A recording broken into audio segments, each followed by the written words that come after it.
Yo, we here. DJ Hampton Stamp Pee. We in the building. Like, share, subscribe, tell a friend, and tell a friend. Hit that like button right now if you can. That helps the channel the most. The HQ is in the building. Aaron, Mr. Fantastic, what's popping? What up? What up? What's cracking, y'all?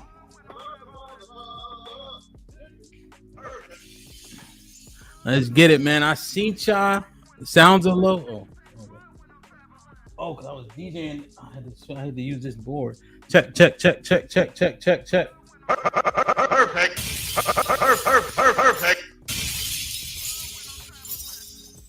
Yo. I seen y'all last week, but because Mr. Fantastic was traveling the globe, it wasn't exactly official. Feel me? But we back. Know what I mean? Brother. What's goody, Mr. Fantastic in the building? Perfect. What up, man? What's going on? What's goody? How you? Hey, man, been around the world and I. You feel me? You know what I mean? Shit like that. Yeah, man. What made you make the transition? What's that? I don't need to say it, do I? What? Yeah, I'm transition, brother. I don't know what you're talking about. No, the passport, bro. I mean, the what? Well, first and foremost, brother, I'm a passport pro.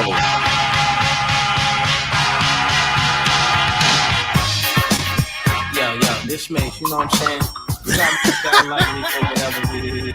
Don't want it. HAWAI. Yep. Man, listen. I'm a passport pro, man. This came with the occupation. You feel me? I'm just continuing. You know what I'm saying? I'm just continuing the professionalism. You feel me? I was doing this before it was a hashtag. You feel me? So you know what I mean? Shit like that. Damn, you went to Peru? No. So I went to Cali, Colombia last time, and then last month I was in Guatemala. Okay, Guatemala. Yeah. Man, Guatemala wasn't all that, huh? Nah, it was the site, bro. The sites in South America, bro. Just like the scene is fucking beautiful, man. Mountains around everything, but yeah, it wasn't nothing too crazy. Why you ain't go to Peru yet? Or you been to Peru? Nah, I never been to Peru. So that's where this is my first time really going to South America at all. Period. So yeah, I didn't even fuck with South America before now. Okay. South and Central. Yeah, Peru's cool. I mean, I went to Machu Picchu. You know, that's one of the places. You know, damn, man, that's what's up, man. So you liked it though? Yeah, man. Hey, man, Cali was beautiful, man. Beautiful women. Good food. I think they say they got some of the best bread in the world, bro. The bread is definitely good. Everything from like just regular shit to like the pastries and shit. Yeah. But let me ask you a question though about the bread though. You have to force it to be the best bread in the world though, right? Like, does it actually taste different though, or you in your head like, yo? No, bro. So I can tell you this. You know, like how you talk about pizza, right? Yeah. So you have real Italian pizza. Like once you have pizza in Italy, you know what pizza is supposed to be, and like how something so simple as like you think like tomatoes with not like you know what I'm saying, like real tomato sauce and whatever, you can taste the difference. Nah, it's just like that. Yeah. No, 100%. Like even like I went to a restaurant for when I first got to DC as an example. Or was I? Yeah, and it was like, yo, we have the best pizza, but they use pasta sauce, and I can instantly was like, what the fuck? What is this? It's not the same. I was like, yo, this is like, you know, man, that's what's up though. But bread though, like you talking about like sandwich bread or like roll? Like so both. That's what I'm saying. So like sandwich bread and like pastry. So you know, like you got croissants or like cakes and stuff like that, and so on and so forth. Like just like the little pastries, you can taste the difference, bro. Like it's not, you know what I'm saying? I don't know what the process is, but and too, you know, like everything is different because you can't put a lot of the stuff in the food here that you put everywhere else. So a lot of the stuff we got here, like high fructose corn syrup and sorts of preservatives and shit, that's just illegal. They literally can't add it to the food. Yeah, you can. It just tastes different, man. Yeah, no, definitely. That's what I be trying to explain to y'all. If y'all come to Connecticut, New York, we have real Italians, like real live Italians that really cook or make that pizza like it should be made. You know what I'm saying? Like not even talking trash, but like you said, the origination of it. You know what I'm saying? 100%. But now that interests me. You know, I'll be thinking like what did they say they had the best of something in the world? Like back when I first went to New Orleans, I tried the bugs. That shit didn't hit. Like I'm like this. Like what make these so good? Is it are they a delicacy? No, you talking about crawfish? No, it's not that it's a delicacy. It's just that they known for. It's just a major part of that cuisine. Yeah. It's a major part of Creole and Cajun cuisine. So okay, so it's like you gotta try it. Feel me? Yeah, but I don't like damn crawfish either. Like it's just I don't know. I don't get it. It's like a fucking. It's like a bastard lobster or some shit. I don't get it. like a bastard shrimp almost. Yeah, it's like it's little ass lobster shrimp. That's what make it weird. It's like between the two. You feel me? Yeah. And it's just like, That's a hell of an abomination. Like if you think about it, you know, Maryland. This what y'all gotta try. Well, Aaron be cooking. You be cooking, Mr. Fantastic? Yeah. See, you might not find it, but you'll definitely find it in DC. Old Bay honey wings. Try it. Yo, I swear to God, you will fall in love. This is the best wing. Old Bay honey. Just try it.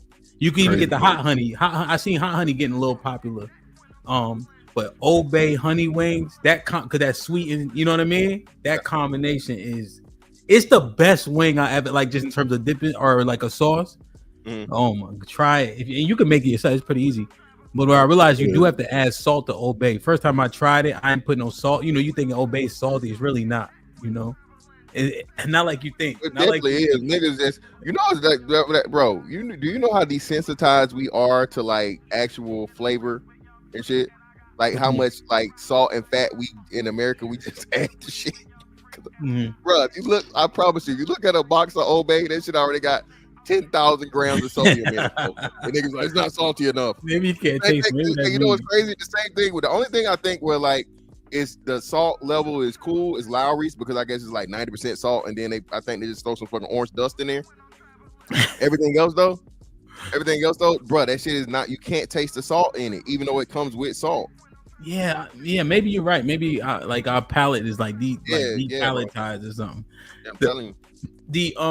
There was one more thing I was going to ask. Oh yeah, like even like when you get like a soda or something, like when you go to like a Mexican restaurant and you get one of the sodas, like a Coke from a Mexican Coke, that shit tastes flat and everything. Like you don't even. Yeah, because it's cane sugar, not motherfucking high fructose corn syrup. Goddamn. Yeah, real shit. And then I went to Smoothie King. Smoothie King is trash, bro. They tried to call sugar turbinado. I didn't know what that was. I'm like, what? Why y'all what is turbinado? And she's like, oh, it's just sugar. I'm like, well, you should define that. That makes a difference. You know? Aaron, what's good though? Nothing to it but to do it. Finally getting a chance to live the dream and chase away the nightmare once again. That's a fact though. You been able to walk and all that? I'm mobile. I am moving under my own steam. Yeah, word. What size shoe you wear? 15. Your shoes ugly, huh? Most of your shoes. No. Mr. Fantastic had on these Fruity Pebble Nike. I forget what they were. LeBron's, right? But there was a size 15. I'm like, it don't go like that, bro. I wear size 13, bro. You guys should just wear black shoes. That's LeBron's actual size is 15, by the way. But so yeah, no. I wear brogues and boat shoes and shit like that. Yeah, word. I ain't like it. Like, well, one size 14 fruity shoes don't even make sense. Nigga, LeBron James shoe is a 15. All NBA players' feet is like a 13 or better. What are you talking about? I ain't that playing. Jordan wore like a 14. What are you saying? So all the Jordans that you fucking the model for the Jordan was a fucking 14. The Kobe a 14. LeBron James a 15. KD got like a size 17 or 18 foot, bro. Come on now. I know it looks small because it's on TV, but if it's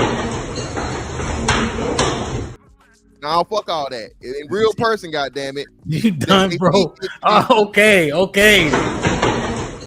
All right. Jeez Louise, I'm just saying, man. Did he weigh them in a game, the Fruity Pebble joints? Yeah. Or But that's what's up, Aaron, man. I'm glad you up and at it, man. You know? Yeah. That and then I looked it up when you told me somebody could get gout in their hands. I didn't even realize that. I mean, I guess I knew that, but it doesn't resonate just because people always talking about their feet. Right. You know? Damn, man. So And that's because your feet are load bearing. That's really what really amplifies it, is the fact that your feet support all of your body weight, like 95%, 98%. You know, your feet and them knees, man. Yeah. What is it? What is it? What's that math? What's the equation? It's like 1 pound equals like 3 or 4 pounds on your knees or something like that. A pressure, something. It was. When you stand up, you put 8 times your body weight behind the kneecap. Like when you stand up or go to squat, freely without any support, you put 8 times your body weight worth of pressure on the back of the kneecap. Yeah. Damn, that is crazy work. We got to do better, man. You know, sincerely, we got to do better. And I think little things can make a big difference. You know, there's this thing, if you guys have an opportunity to watch it, it's called Game Changer on Netflix. But it was just talking about premium diets for athletes. You know what I mean? Speaking of athletes, you know, we got a basketball tournament coming up in April too. Brother. Huh? And you know how we gonna do it? You coming to Atlanta, Mr. Fantastic? It's Atlanta, man. Come on. We're gonna pick. So we're gonna have, let's say we have 27 people. So that's 8 teams, right? Essentially. We're gonna pick. We're gonna make 8 captains and pick like we used to do on the playground. I'm trying not to cheat, but I might have to make myself a captain so I don't get picked last. Wow. Shit like that. But that's what's up, man. Let me see what the chat. And I gotta ask y'all a question before we pop this off. Like, share, subscribe, tell a friend, hit that like button right now if you can. That helps the channel the most. Mel, what up, my brother? Hope you had a good weekend. You already know. My brother D Majesty in the building, of course. I like it. Mr. Williams, salute. Kurt was popping. Getting the Discord, man. We had 70 people watching the fight in the Discord, man. Yo, Netflix did a terrible job, but it was fun because of just people just talking shit, man. Salute. Man, Netflix should have called us. Our streams don't freeze. Man, oh man. AC. I like it. My brother E Dub in the building. Salute my G. Hope all is well. Bub, directioncyop.com. Yo, tomorrow I'm sporting this fly shit that Bub just sent me, man. I've been looking for shoes this color because of this shirt he sent me, man. I'm wearing it tomorrow. Miss Bell's in the building. CC, happy Monday. Almond Eyes was popping, man. Salute. Impress, do me a favor, drop Almond Eyes link in the chat to her page. She been grinding over there. It's only right that y'all go over there and show some love. Rashada was popping. Hope all is well. Young Money, salute. I like it. UFO, what up, my brother? Miss Jilly. Hey, make sure everybody say hi to Miss Jilly. Salute. Thank you, Miss Jilly, for everything. You heard? Dre on the grind was popping. I like it. Be safe out there. Melly Mel in the building. I got it, man. Let me see. Big Norm was popping. Who asked? What is it? You know what this means? Oh, Cooley. Yeah. The dude, no Fugazi guy. Okay. What you mean? What do you mean? Well, they got some shit, but it's a part of the thing. Okay. Dave was popping. Salute. KMJ, what up, my brother? Hope all is well. Trey was shaking. I think I seen DC. Belly was popping. Homeboy, Shalom. Hey, just salute. Hope you had a good weekend, man. Impressed, of course. Let me see. Nightbot, I like it. Mai, what's up? Hey, salute to Mai, man. She came up on Saturday, Mr. Fantastic. Aaron, we did jump rope for breakfast. That's a new thing. 30 minutes, bro. 30 minutes. We had a break in between though. 30. What I do? 30-second break. 30 minutes of jump rope, man. Salute to Mai. Salute to that Dr. ain't no joke. Yeah, Dr. G and UT, man. But UT had the ones where it don't have a rope, you just jump. So I gotta implement a new rule. If it ain't got no rope, you can't come. That's yeah. He like, I just want to get more jumps in. I'm like, Ian? You mean in? Yeah, in. Okay. Hey, man, not too much on Georgia now. Goddamn. Just saying, bro. Y'all be adding letters is unnecessary. KMJ, what up? Ronnie, what up? Salute. I feel like, Ronnie, I ain't seen you last week that much. Maybe it's me. Maybe I'm bugging. Let me see. Aaron Rand, what up? DC was shaking. I like it, man. Like, share, subscribe, tell a friend, and tell a friend. Mike was goody. Yo, I'm telling you, what? It's not crazy salty like you think. That's all I'm saying. It's almost like the smell. I don't know how to explain. I'm doing a bad job. I just look it on that. PJ, what up? Quincy was popping. 455 was goody. Sozan in the building. I like it. Gloria was goody. Hope all is well. Waterman was popping. Keeps it 100. I see you. She was asking this question. Black sign fell. Shalom. GA, what up, my brother? Hope all is well, man. Shorty King. Hey, Shorty King, shoot me a message on Instagram at DJ Hamp. Shoot me a message. Yo, what's popping? Salute, my brother. He knows. Victim Olympics. I like it. Like, share, subscribe, tell a friend to tell a friend. Yeah, man, they gonna hurt. They really gonna hurt tomorrow. I'm just gonna let you know that now. Relly, what's popping? I feel good today, man. Mr. Fantastic, I feel good. Quan, what up?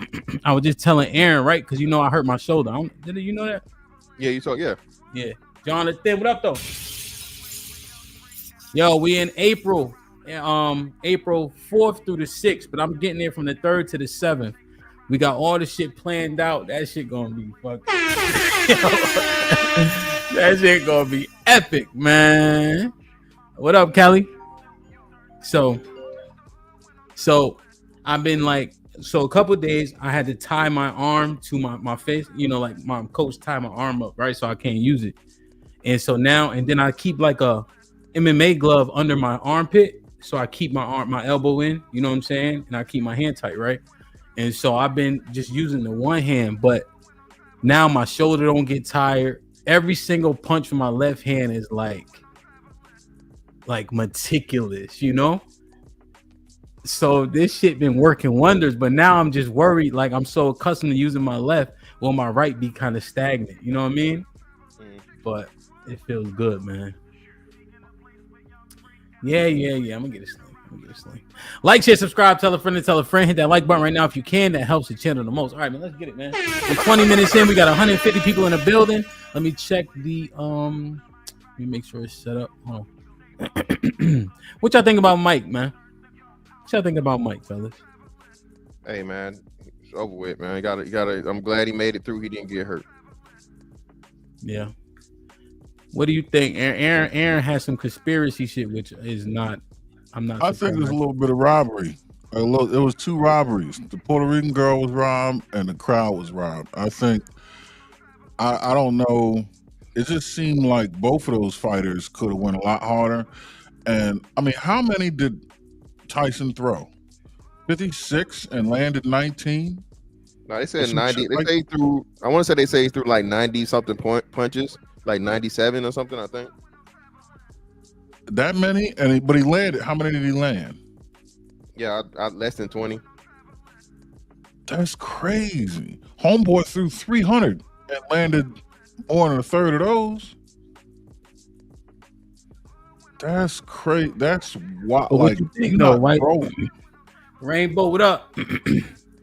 But what you think, though? But Jake was throwing a whole lot more, though. He threw what, 300 for the fight, right? Yeah, like 280 or some shit at least. I would say 300, damn near. Yeah, no, that makes sense. Because Mike ain't a volume puncher anyway.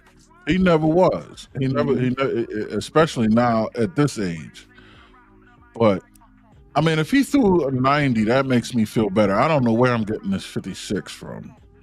90 punches. 56 is crazy. That's 10 per round. That's if you're going 6 rounds deep. That's, come on. Yo, he couldn't get inside. Think about it. He ain't a jabber. It's a counter punch hook. Yeah, I know. You know? And he got them alligator arms, but he also knows. Well, maybe it is the age, because I would say he knows how to close the distance quick. He was good for that. He caught him with the one, like you said. He did the motherfucking, you know what I mean, slip hook, and he caught him. He just didn't catch him clean. I think if he would have caught him clean, he could have at least, I ain't gonna say he would have knocked him down, but he would have wobbled him. But being that it didn't land right, it didn't land flush. He caught him in the neck versus the chin. I mean, and I think like then his load was blown, bro, by round 4 for sure. 3 or 4, he was gone. He couldn't even move. Them legs look crazy. Like he had somebody else's legs on, son. Yo, like, hey, listen, y'all, everybody like, hey, you, hey, I don't know what was happening with his legs. You know what's crazy, Hep? All this shit I see people talking of that and John Jones, but bro, people really think this fucking fighting shit, bro, is just like it's easy. No, it's not. I can get in there and I can fucking, bro, you will not last 30 seconds. I'm like, this is, like, yo, he knows, Aaron, but he's 60. 58. And the thing about it is, right, how you contorting yourself, it's different when you hit the back, boom, boom, boom. You could slip, right? Yeah. But you don't got a nigga faking, you know what I mean? You contorting your way, you trying to be proactive. They made his training reels look real good then. Yeah, I mean that's Mike Tyson. Mike Tyson always looked good in the training shit because remember he trained Francis Ngannou too. Yeah, he know what he's doing. But yeah, man, like I said, them 30-second clips, or not even 30-second clips of him training, bro, is totally different from getting in that motherfucker with somebody half your age. And like people get to Jake Paul, what was he 2 whatever he was? He clearly put on a lot of weight. So like you said, he leaned up against you, he punched you, bro. That shit's not gonna be easy. But I mean, you forget too, bro. It's Mike Tyson has had a wild life, so that's a hard 58. Okay, Mike Tyson didn't say he done every drug under the sun. Shit like that. Yeah, but you hear him tell the story. He's like, hey, look, me and my friend, we had sex with this woman, and they both died of AIDS. Okay, he out here running trains on somebody with AIDS, bro. And it wouldn't be Mike Tyson without him saying, yeah, raw. Wow. I did it raw. Yo, son, why they did that though? You know what, I missed that. So my son told me about this shit. I was like, what are you talking about? I didn't see it. I guess like, because I didn't buy that shit. I was watching it, and then it was like so glitchy and whatever. But I didn't even see the whole sumo wrestler shit, bro. That was wild, bro. Yo, I did not understand that shit, bro. I'm like, why did yeah, the cameraman didn't even stop either. When I saw it, I'm like, bro, what are we doing? Yo, that shit was the illest shit I seen. Like, there's no need to have that. I'm trying to see if I can find that shit. There's no need for that. And then I was his son when he kissed him. I'm like, oh, it's his son, but I can't find that shit. But I think Jake took it easy on him, to be honest. Oh, he did. Yeah, he spared him. Yeah, I think the Paul brothers understood. Like, bro, you can't send Mike. You can't just maul Mike Tyson, bro. That would have created too much hate for them, and they wouldn't be able to keep collecting the bag on this shit. Another thing too, bro. This ain't real boxing, bro. Like you said, this is exhibitionism shit. So the real fights are the other ones, though. Yeah, the undercard. Yeah, the undercard for the real fight. Like he pouring a lot in Amanda Serrano. Even like her match, right? It looks like she should be winning, right? Because she just throwing volume punches. She just throwing 1, 2, 1, 2, 1, and she keep throwing, but she don't move at all. Like the other girl was making, I don't want to say girl, right? But she was making more substantial punches, right? Like when she was moving out the way and actually overhand, right? Like she was hitting back and she was countering more. Amanda just throw a bunch of punches. Not saying just, but she's just a volume fighter, and I think people was trying to say the girl kept headbutting. She did get a point taken away, but you got a southpaw, right, versus orthodox. Versus orthodox. That was trying to make the excuse. And it was like, no, when he took the point, that was bullshit. Even Roy Jones said it. When they took the point from her, it's like, hey, look, she's leaning in on her. They're both leaning in on each other. You know what I'm saying? You fighting on the inside. So, so I don't know. Yeah, I mean, I think that's the second time she beat her too. Yeah. Right, talking about doing the number 3, and Clarissa Shields is what? She probably 30 pounds heavier than them, I think. Oh, she would murder them. She would kill somebody in the ring. Stop it. Yeah, I don't even. They talking about Baumgartner fighting her, and I'm just like, bro, there's no way. No woman is beating Clarissa Shields, bro. Yeah, Baumgartner was the only one. She at least she her size. Clarissa Shields will beat the shit out of the ones on the thing. Baumgartner a little thinner, but she taller. She like 5'7", 5'8". Okay. You know, but yeah, man. I mean, I that fight was good though. That fight was entertaining. Barrios, I thought he was gonna get put out. At first, I thought he was gonna get a TKO. But overall, I mean, it was entertaining. Netflix, man, that's the second time. Even the Chris Rock shit, that shit was glitching. Oh, the live shit? Yeah. Not as obviously this had, I don't know how many people watched this. Did they say? The numbers no. Jake Paul put a thing up there. He showed it where I guess people having watch parties. Fucking 6 million people was watching it through Antonio Brown. So whatever Antonio Brown had doing it, showing the watch party, it was 6 million people watching that.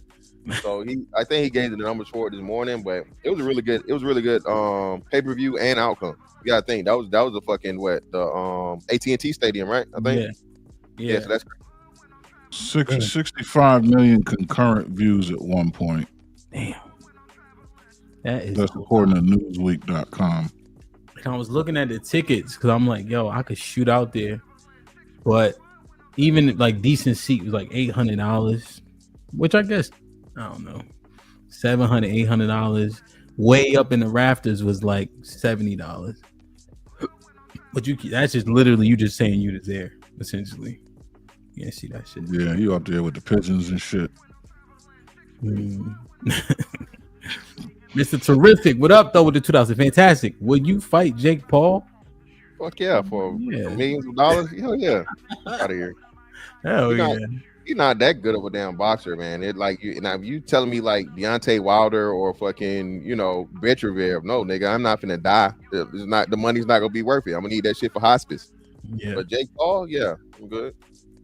Yeah, Jake Paul, hell yeah. Hell yeah, you take that fight. Hell yeah. That ain't shit. You take that fight for sure. Let me see. Mike Brown would have told us, is weight or height more detrimental in boxing? What you mean detrimental, Mike? What you mean? Like height. What does he mean though? Detrimental. Like he's saying so which one has more of a factor? Which one I guess is harder to overcome? Length and height is gonna be, but so you know what I'm saying, but of course the weight's gonna be the same regardless. But then you have like natural, so they talking like bigger, you do have people that are bigger in the class, like they said that like for example, Errol Spence was a big welterweight, right? He's just naturally big. To where like you know what I'm saying, when that's their walk around weight pretty much. So weight is important, but that length, bro. Tommy Hearns is a great example of that. Tommy Hearns was never heavy, but like just overcoming that length advantage. Another one, Paul Williams. A lot of people forget about Paul Williams, man. But Paul Williams was a nightmare too. So if you got that length, bro, length is really, really hard to overcome. Yeah. Hell, what's the Mexican boy name? Who? Fundora, until he finally got knocked out. Oh yeah. Weight. Yeah, so height is definitely, because like you said, you're trying to hit a motherfucker in the face, bro. If you got a 6-inch, you know what I'm saying, they gotta punch up. And if you punching up, it's really, really hard to punch up and keep your 10 chuck. You feel me? Theoretically, you know what I'm saying? So that height is important, bro. Yeah, so I guess he's asking, what would you not rather face? So if I'd rather face somebody who is a little heavier, because like you said, people will rehydrate 10 or 15 pounds over an evening, right? But yeah, the tall guy, like when you shorter, you instantly know you're gonna have to take punches to get inside. Yeah. So you already sacrificing points because you know you got to get inside. You can bob and weave, but you know that shit just gonna land, right? And if they're good at keeping that range, it just makes it more difficult. And then punching up, you gotta work the body to bring them down. Just trying to punch them in the face off the rip, it doesn't really work that well. Yeah, unless you Tyson, bro, you're not gonna have that type of what's name. That's the only person that was that peekaboo style was able to get in like that and then hook a motherfucker in the head. But yeah, it's very, very rare. Y'all, this is talking about David Tua. David Tua got his ass motherfucking mollywop when he ran in the hoop. Yeah, that's a fact though. Shit like that. Salute to Mike for getting in there, man. That shit is difficult as hell. Next time we do a boxing event, I'm gonna open the ring up. I want everybody who just think they have an understanding, just get in there for 30 seconds. 30 seconds, you'll understand how much wind it does and you take to get through just to a 2-minute round, let alone a 3-minute round, you know. But it should be. Hey, that's a hell. Hey, Hemp. That's a hell of a last fucking 1 minute with like especially like a CJ. Last minute with CJ and get like $50, $100. Oh shit. Yeah. And the last guy, we know if you lasted or not. You just in there taking punches, ain't lasting. Nah, yeah. Yeah, man. Nah, real shit though. Real shit. We got to do that next time. Oh, CJ wasn't hitting Miss Fantastic in the body hard. All right. We're going to give you a cup. We're going to give you a cup and you can get in there, man.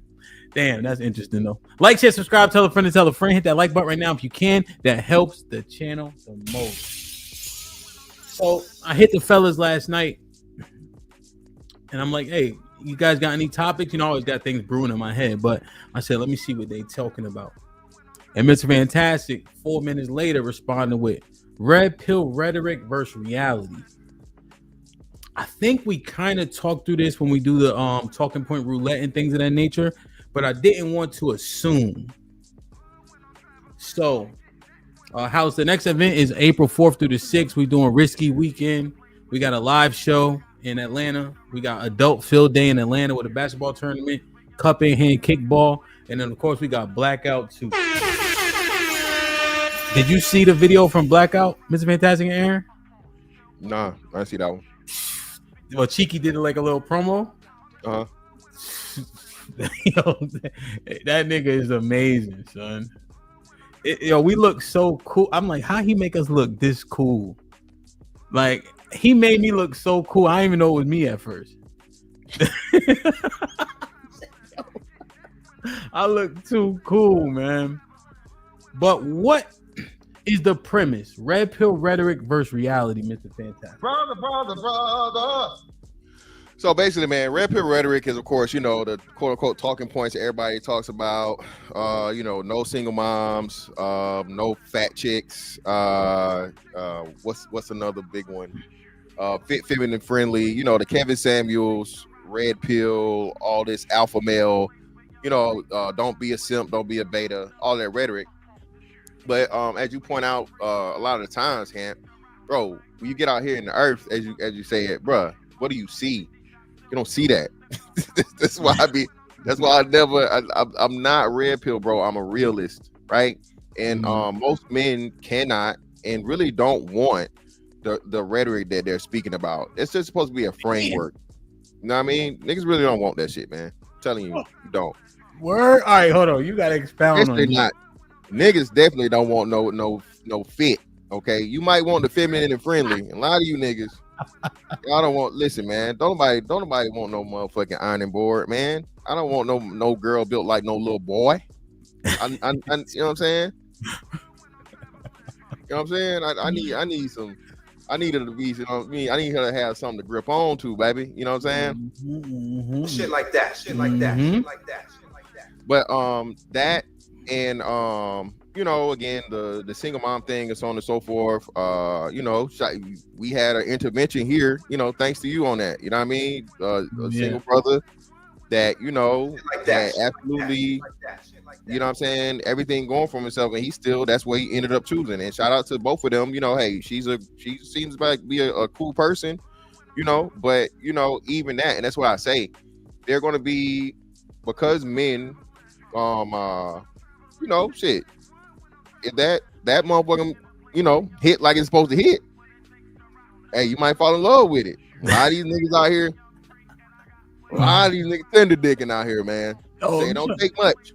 Yeah, cause when you meet shorty, you don't meet her with her kid and all that. Like, you just see her, right? She vibing, you vibing, and oftentimes, if you talking to a bunch of women, We ain't asking too many invasive questions. You know what I'm saying? You just talking. Oh, what you know like to do, so on and so forth. You just building rapport, right? That's and now you got a kid. You know, ain't nobody doing this. You ain't Snake. Ain't nobody asking about no body count. The body count question does not get asked in real life, bro. Mm-hmm. Body count question does not get asked in real life. Like you said, the whole the alpha shit. A lot of that alpha shit is capped. Like, bro, you not know. Come on, bro. You not. All right, really so let's go one at a time. Let's go one at a time. From the brain of Mr. Fantastic. Like, share, subscribe, tell a friend, and tell a friend. Hit that like button right now if you can. That helps the channel the most. Let me show y'all this.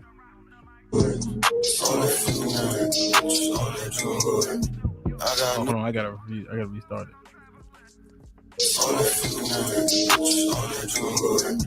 I got new ops, cause I smash new hoes. I got old ops, cause they act like hoes. I got new thoughts, I ain't no shit was yours. I don't care though, but I'ma still smash these hoes. Why you knocking at my door asking for fucking Felicia? She got dick up in her stomach, and when we finish, you can keep it. I ain't know her, but she knew me, and she said it's nice to meet you. Man, this bitch ass nigga talking about he gon' kill over Felicia. Say my fucking name.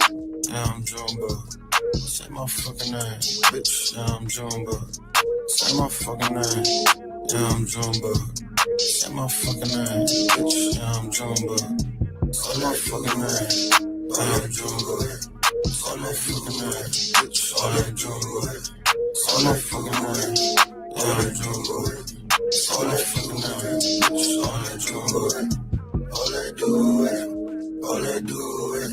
All I do it, all I do it, all I do it, all I do it. That shit fire, son. Hold on. There's another part. Oh, hold on, let me play this. What did you expect?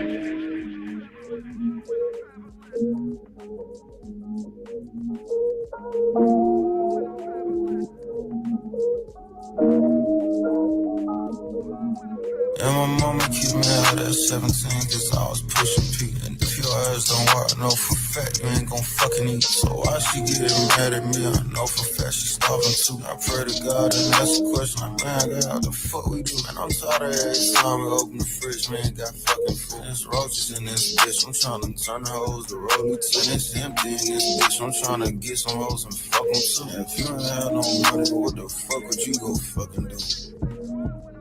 I'm knocking on my door like this. I got the strap on me. I may be broke, but I ain't no fucking bitch. I got that tool on me. I ain't no builder. I'm here destroying shit. That niggas trying to catch hands, but fuck nigga, I'm throwing bullets. Man, pick your mans up. All these bitch niggas just talking loud. And every time they talk, you talking soft. Turn it up and down. Man, say it with your chest. Yeah, my uncle told me pop it off. He showed me how to move up in the streets, and now I'm a big dog.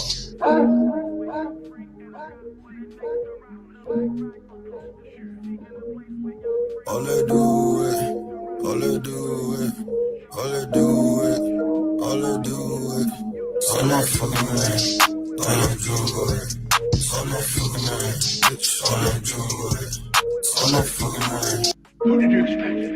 And then the other part was part 2, man. Yo, that shit is fire. He said, and then if you notice when it said pick your mans up, I don't know if yeah, exactly. Yeah, no timing. That's how the cheek, man. Shout out to cheek, man. Shout out to cheek, man. Damn, son. All right, so look, man. Damn, that shit get me hyped when I'm watching that shit. All right, so first things first, man. The rhetoric versus reality. What is simply not matching up? And we gotta dispel and throw that shit out, man. Seriously, like niggas be talking in terms of baseline or guideline. We understand that, but it's not being received as such, right? So what's the first one? What you think? What should we try to mine out and understand? Definitely the single moms part, bro. Okay. That shit right there, cap. Yeah. Word. Super duper cap. Not the cap. So just from a statistical standpoint, right? And again, even this is mainly going towards dudes that are not that don't have kids too. First and foremost, okay. Okay. A lot of single dudes, though, again, like I said, anecdotally, we can look at, like I said, the example we talked about earlier. A lot of single dudes are still ending up with single moms, right? I.e., like when I started out, I was young. You know what I'm saying? That's how I ended up with my first, you know what I'm saying, kids, because she was a single mom, and you know, I didn't know no better. I didn't know none of the shit, and so on and so forth. And that's what happens a lot of the times. So brothers start dealing with the single mom, and a lot of different factors happen, and now you start liking her, right? You know, as a person, you're not looking at the fact of the matter that she got kids already and all different things. She uses the kids to draw you in. That's why we tell the young cats to like just keep that out of there, period, because those women, bro, women are survivalists and women are like seducers, right? And they know how to do that shit the most. But that's definitely it, man. Most dudes is not fucking knocking single moms off the list, bro. You know, be it you know, casual or serious relationship, they're not doing it. Yeah. Now, what happens when you sorry, Aaron, do you want to give your 2 cents on it? Because then I got a follow-up question. What happens? I agree. So what happens then? They call that man who doesn't automatically X out single mom, even though I think the terminology is misplaced. They'll call him a simp, as an example. So how do we reconcile that? Why did that term come out?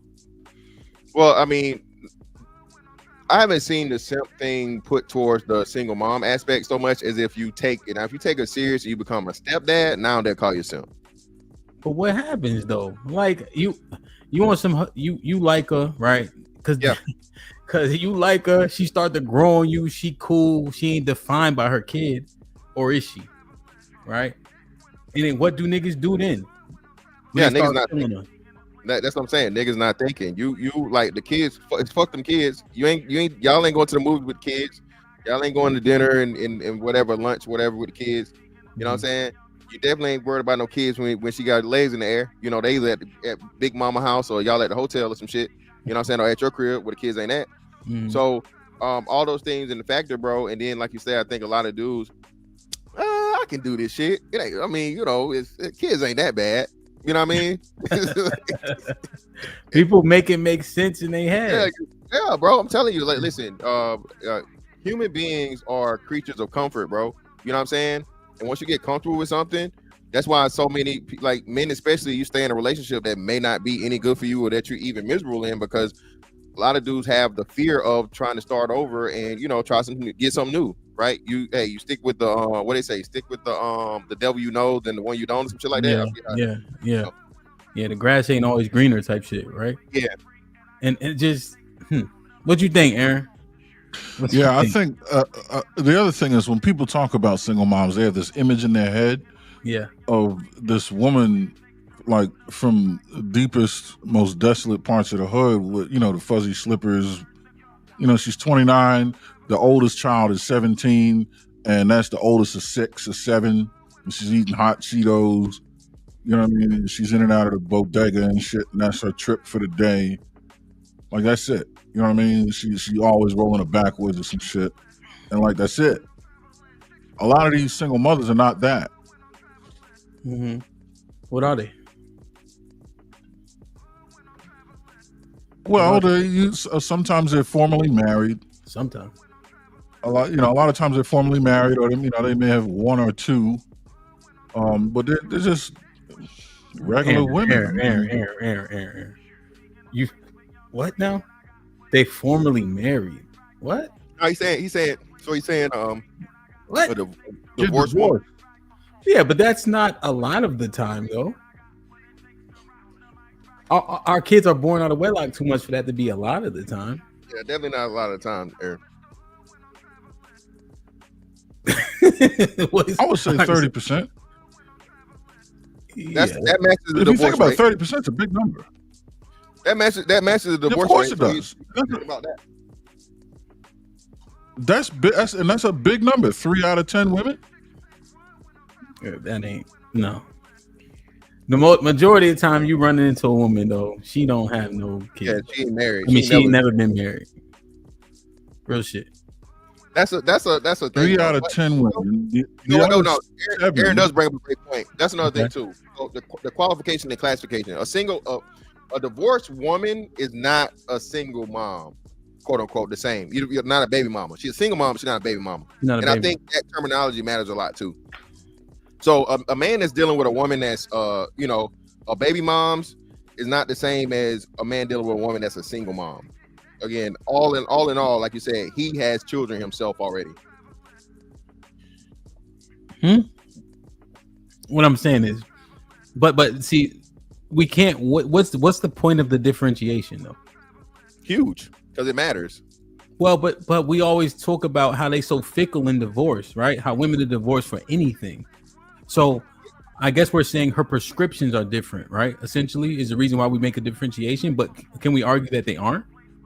Well, no. Yeah, no. You definitely argue that they aren't, because again, a woman that gets married, and like I said, that's why I say it's still it's going to be conditions on that too, because a big trend now is a woman to get married just to have a kid and get the fuck up out of there.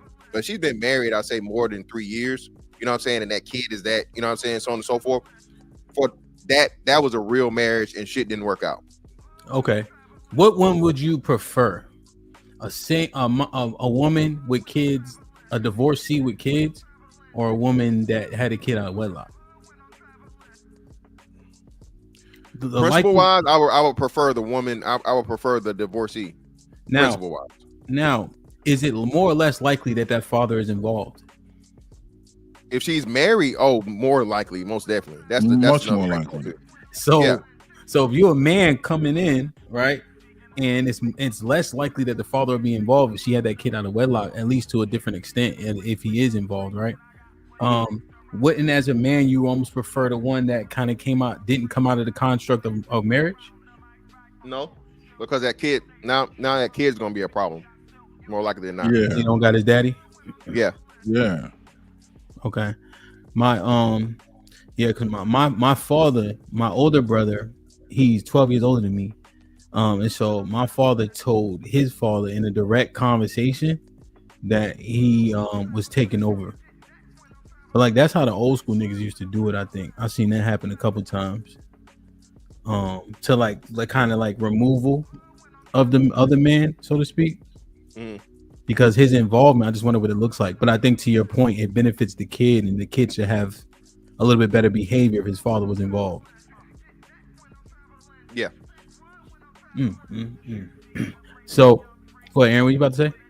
No, I'm trying desperately not to use my situation as an example purely because it's anecdotal. Well, tell us. Go ahead. I mean, I don't see any of the bullshit that people talk about. Like me and we get along, and in fact, it's almost a blessing that these boys have like two fathers. Like we align on everything. We lean on each other when it comes to discipline.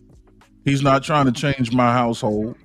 He respects who I am as a man, as an individual. I had an upbringing that he didn't have. So he appreciates me in his son's life. He appreciates me as the guy behind the wheel of the household that his son lives in. And he does nothing but try to support me. Really, the beef is between him and my wife, and that's marital. And I'm expecting that to be there. But as far as like this shit that people are talking about, I don't see it. I don't see it at all. She was married? My wife's previous husband, yeah. Okay. You said they have beef? What did you say? No, just give you normal, like, marital friction. Back and forth shit. Right, yeah. But there's no friction between he and I. None. You're able to compartmentalize that? Yeah. Why wouldn't I? So you saying if they have friction, you and him don't have friction? No. But explain that. The friction that they have is light. I mean, it's just typical. You think there's not going to be friction between a divorced couple? Okay. They just don't like each other. I get it. They're divorced. They're not supposed to. He doesn't disrespect her at all. Okay. So they'll have a back and forth. Not even close. In fact, they'll lean on me to cool each other out. And she'll come to me trying to figure out what he's thinking. That is such a. It just sounds just so. I understand. I understand what you're saying. That's why I said I didn't want to go down it because it's too anecdotal and it just doesn't. We're talking about the reality, right? The rhetoric versus the reality. And so the reality is you have a good relationship with him and her, or obviously her. But then you have to play mediator, and then you have to compartmentalize. I'm overselling it. I'm probably overselling it. When I say have to play mediator, no, it's not. It's not like I have to play mediator. There's always going to be some friction when you're dealing with it, even if it's just, why can't he, drop him off? Why I got to go get, look, like you arguing and bickering over bullshit. Sometimes one day you're going to have to go drop him off and pick him up. And the next time, one day he's going to have to drop him off and pick him up. You fussing over bullshit is what I'm saying. Like little dumb shit like that. Like who's picking him off and dropping shit? It's times I'm like, but shut the fuck up. And I'll get in the car and go pick him up. He lives on the side of town that my parents do anyway. I'll go have a fucking bottle of scotch with my father. You know what I mean? Go eat a steak or something, go get him and come home. Like just dumb shit like that. But that's that bickering shit that happens. It's like sibling bickering that happens between a divorced couple. None of it's real. Yeah. There's no real beef. The man is busy. The man had to go to work. He got called in. Go get your son. Go get the boy. You busy because you had to take him. But and then he'll do the same. Oh, I gotta come. Why don't I just put him in over? Listen, man. I get it. You gotta go to work. You know what? He can lock the door on the way out. I'll come get him. Take your ass to work. Or whatever the case is. Just dumb shit like that. None of it's really heavy like that. I see. Go ahead, Mr. Fantastic. No, I was gonna say that. Bro, women lean on you anyway. So even if he wasn't in a relationship, if it wasn't his wife, it'll be a sister, it'll be his cousin, it'll be some other woman or whatever. It does the same thing, and where you, as a man, have to be the reasonable, rational person. For two people just don't get along that you share in common, right? And like I said, for the sake of, like you said, the child Aaron is the person. Like, bro, this ain't about y'all. All right, y'all got beef or whatever. Y'all made the fucking kid. The kid is what matters. Put your fucking bickering aside, that we all two, and figure the shit out. Exactly. Me coming to learn this shit, bro. As much as my relationship with my ex-wife has improved, she's still getting to the point where her little moves and shit, where she just want to bitch and whine and complain. I'm like, yo, what do you need me to do? Well, no. What did I do wrong? Tell me what I need to do so I can fix it. I ain't got time to argue with you. We not together. So that shit right there is over with. So if I fucked up, my bad. What I need to do to fix it? And you know what I'm saying? I try my best not to fucking do this shit no more. Women really are, bro. Women love just nagging, dog. I don't think you understand that shit. So wait, has she started dating yet? Nah. Well, yes and no. I don't know what that means. That's fantastic. Yes and no. That's what it means. I mean, she has dated, but I don't think she's currently dating. Okay. Damn, man. And so they put the word simp out there so often. Are we simply okay, let me ask you about this construct, the reality of it, right? Does the word apply at all? Yeah, it applies. Simp definitely applies. Simp has its place. Oh. It's just overused. So a simp is a man, again, that's basically dealing with a woman for the most part. The biggest simp is a nigga dealing with a woman that don't want him. That's the biggest simp. You're wasting time, you're wasting money, you're wasting resources. You're wasting all these things on a woman that clearly does not want you, and more likely than not, she's using you for something. So she's benefited from it. It's a one-way beneficial relationship. All of your praises and grand rising queen, and I'm gonna send you $30 for your lunch for Cash App and all this other shit. This niggas. I'm definitely not scared, nigga. No, I hit the wrong button. I'm into this. Wow. Yeah. So that's what I'm saying. So that's a simp without a doubt. The problem is when you get to the point of where, like, niggas is saying now, oh, if you post your girl on what's name, you a simp. Like, nah, fam.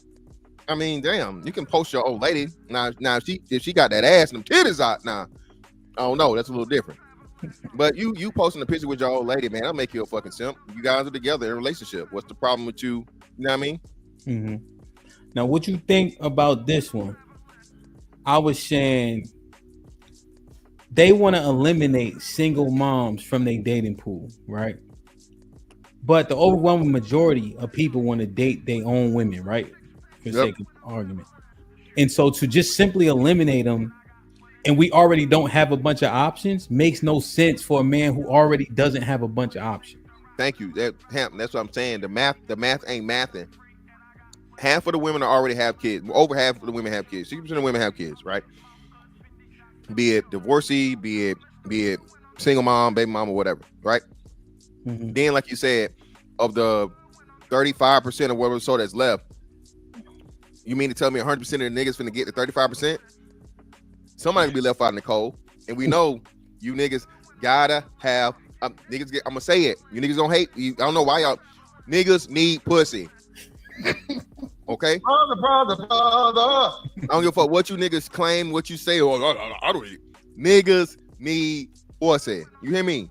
So that's how I know again, man. And that's how a lot of these dudes end up getting caught up in these relationships with, quote unquote single moms and so on and so forth, because just sex alone. And then, like you said, hey, she's not that bad, whatever. Mind you, like you said, Hamp, shit. Hey, most people not get married anyway. Mm-hmm. So, you know what I mean? You having a little, relationship, situationship with a baby mama, mm-hmm. People may not even know.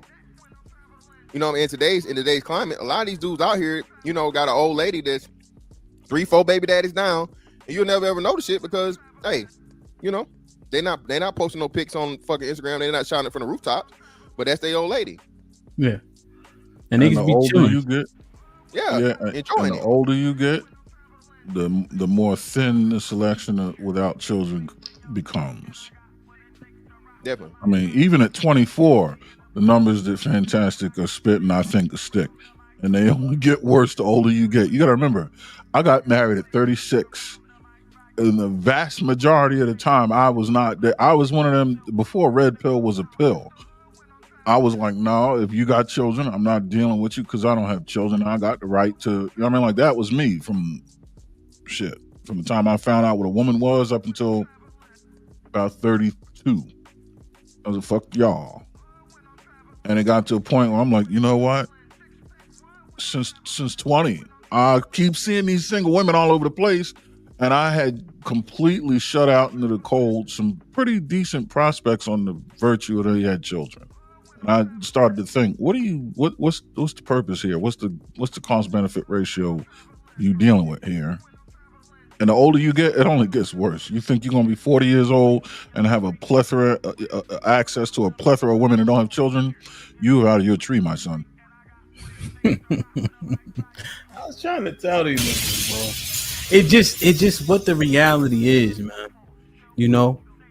And they talking about like, yo, you change your the woman is the key, right? Depending on how dope that woman is, you'd be surprised what becomes negotiable. See, that's what happens with niggas all the time. Niggas think that, oh, y'all being weak for making a concession regarding the kid. Well, you make a concession regarding her attitude, regarding how much she respects you, regarding the fact that she don't come from a good family. Niggas make all these concessions as long as she pretty enough. We've been saying shit like, hey, let me go get a girl at McDonald's if she look like a 9. But she become a liability. She ain't no asset to you. That sound like some stupid simp shit to me. Right? Niggas concede on everything else. And then when you say kid, now niggas is like, yo, you know what I'm saying? Oh, that's my one non-negotiable. But y'all niggas don't get no cooperation from your chick. You don't get no respect from your chick. She got a crazy ass mouth talking to you. She disrespect you in public. But she don't got a kid, so you think you ain't making no concessions. Come on, man. Put him in the fucking bedroom. Get him out of here. Come on. Damn, that one is gonna be. We're gonna drop the link. We're gonna fight about that one for sure. Because I think niggas is out here thinking they doing a thing. They think they doing a thing, right? But niggas ain't even out here talking to women. They ain't doing shit. I've had them all, done it all from around the world, both sides of the equator. Legit. Receipts to show they ain't doing shit, let me tell you. Yeah. Yeah, man. That's another thing too, Ham. You say it's access, bro. That's the most niggas, bro. Most niggas not in that 20%, bro. That 20% where the woman is gonna seek you out. That woman is gonna she's physically attracted to you, right?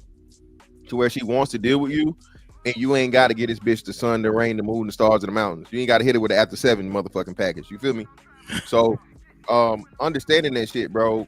That's why I say, man, a lot of this stuff, you know, it's a good thing, and again, framework for you to operate within.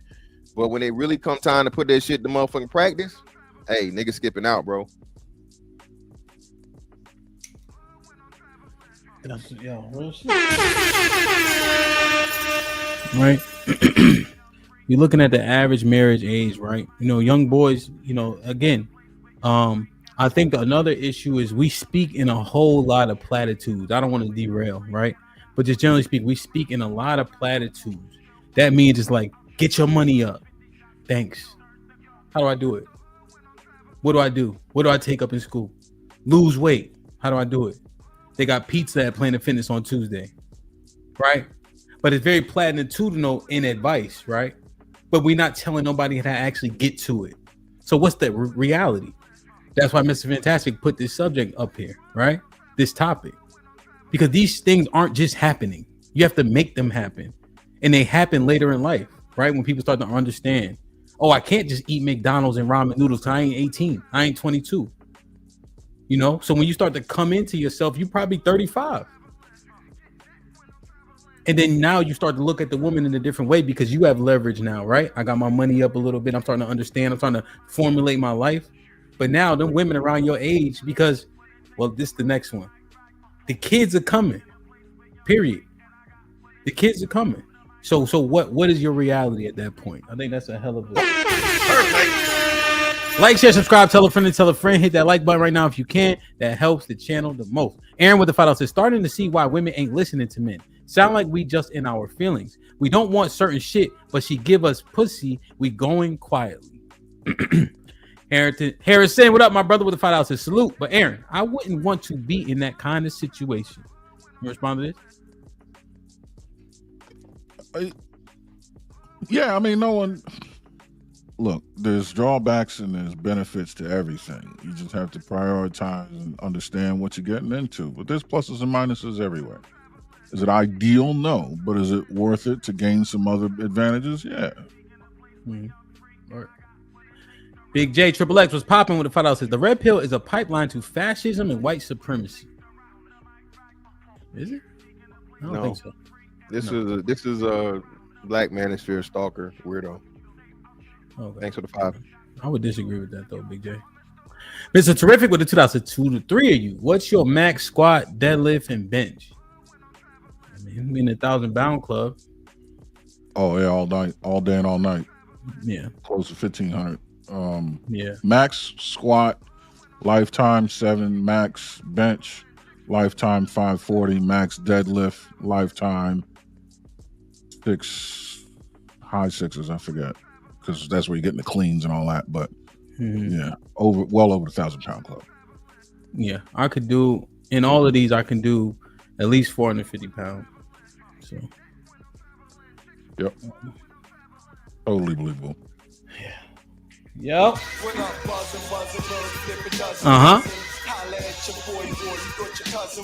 There he is. Salute my G. Gifted 5. This might be risky memberships. Whoever got blessed with one, please maintain. Damn, man.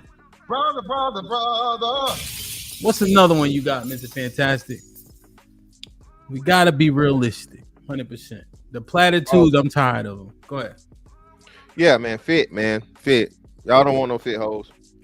Ain't enough for them to go around either. Stop it. Again, and I'm not saying Lizzo's, and I'm getting tired of you niggas. Listen, man. There's been brothers that said, bro, oh, she over 150 pounds. She's fat. No, nigga. What are you talking about? Get your ass in the gym, right? And some of you niggas ain't never picked the bitch up, you know what I'm saying? You ain't never had no motherfucking knee creases in your elbows, nigga. Get your ass in the gym. All right? Y'all ain't never picked the bitch up and gave it you know what I'm saying? You hit it with the Melvin. All right? If you ain't never hit it with the Melvin, nigga, shut up. And y'all dealing with the 120-pound chicks. Y'all ain't picking them up. All right.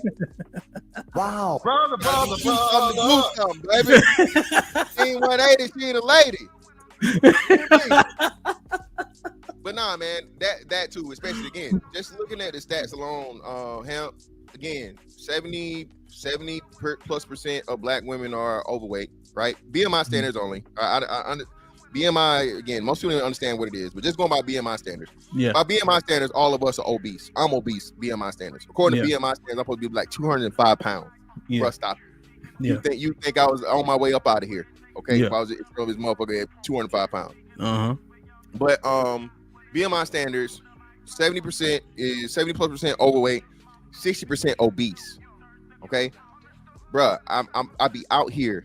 All right. And nigga, I'm from the South. I'm from Georgia, nigga. I live in Florida. I see what you niggas, bruh. Hemp, I gotta show you this real quick. I'll share it, but I see what you niggas do. That ass though, niggas. Y'all are the worst niggas in the world. That ass though. Niggas, her head look like TD Jakes, brother. She look like Flavor Flav in the face. That ass though, nigga. That ass. That ass. It's too many of you that ass though, niggas, and like, you know, oh hey man, her body bad, nigga. She built. I don't want to hear it, man. Stop it. Y'all not fooling me. And again, nigga, I was in clubs at the height of clubs. I synced you. I synced you niggas when the club like come on at 2 in the morning, nigga. Ladies, it's up, down, X, Y, A, B, A. That's the dad ass unlock. You unlock that cheat code, that ass will get you good.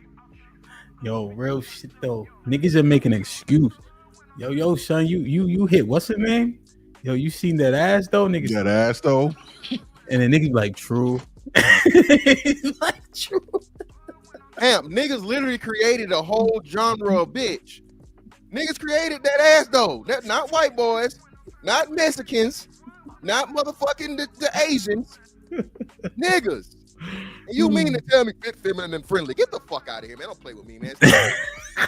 Man, I ain't saying she got to be on my 600-pound life, man, but y'all don't want no bitch around here looking like, you know what I'm saying? She need 2 hamburgers and a fucking large milkshake. Stop it, man. We ain't lying. Yo, real shit though. Overwhelming majority of us, bro. If she all skinny and all that, like even when we was at the club, yo, the chicks that got the attention are the chicks that got meat on their bones, real shit. You know what I'm saying? Niggas ain't taking up blood pressure at the club. You know what I'm saying? And I ain't even gonna make the argument skinny don't mean you in shape. Listen, man, we understand, right? I think the key is one thing that we need to look at more for us, like especially for athletes. Well, I guess we has-beens, but nevertheless, right? Percentage of fat. You know, because if I'm dense as hell, right, and my body weight, let's say my percentage of fat is like 20%, for older men, that's not terrible. Somebody correct me if I'm wrong. You know what I'm saying? So, no, yeah. You want me to share this? You on mute? Yeah, hold on. So yeah, so again, this for me is big, but you know what I'm saying, I might wrestle with her. You know what I'm saying? If she threw it my way, hey, I'm taking it to the end zone, baby. Go ahead, put it in there, Hemp. This shit went viral. Yo, Jesus, you niggas love me. This I don't listen. I heard every comment, even the niggas. So many hear me outs. That ain't no BBL, nigga. Wow, you niggas is gonna try it.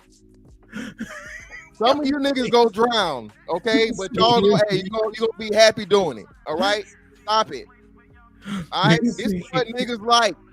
Let me so y'all can see it. 1.2 million views, bro. Damn. All right, this is my reply. That ass though, final boss. Okay. All right.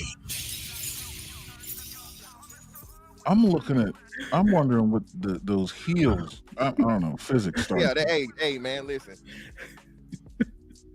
Niggas in here, cat, y'all don't care. Y'all do not care.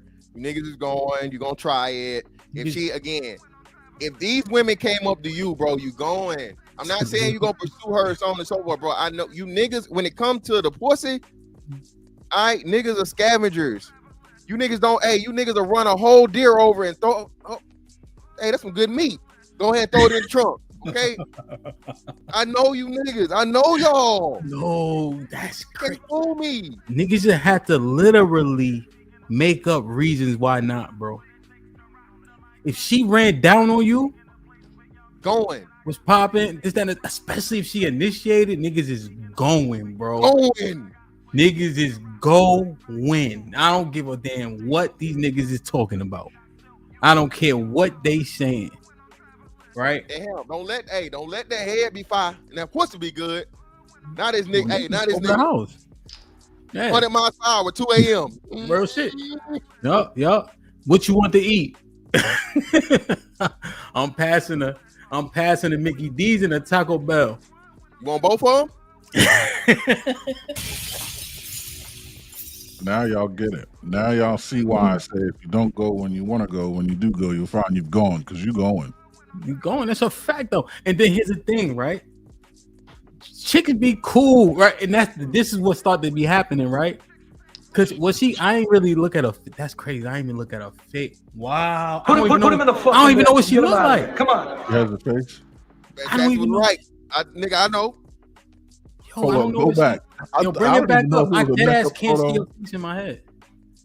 Damn. Oh, now I feel like. Did you look at her face? I didn't even know if it was a makeup shot or not. Was her face in the picture? It's nothing. How long was her hair? Yo, me and Aaron didn't even look at. That's crazy. Put him in the fucking bedroom. Get him out of here. That is crazy, son. Shit.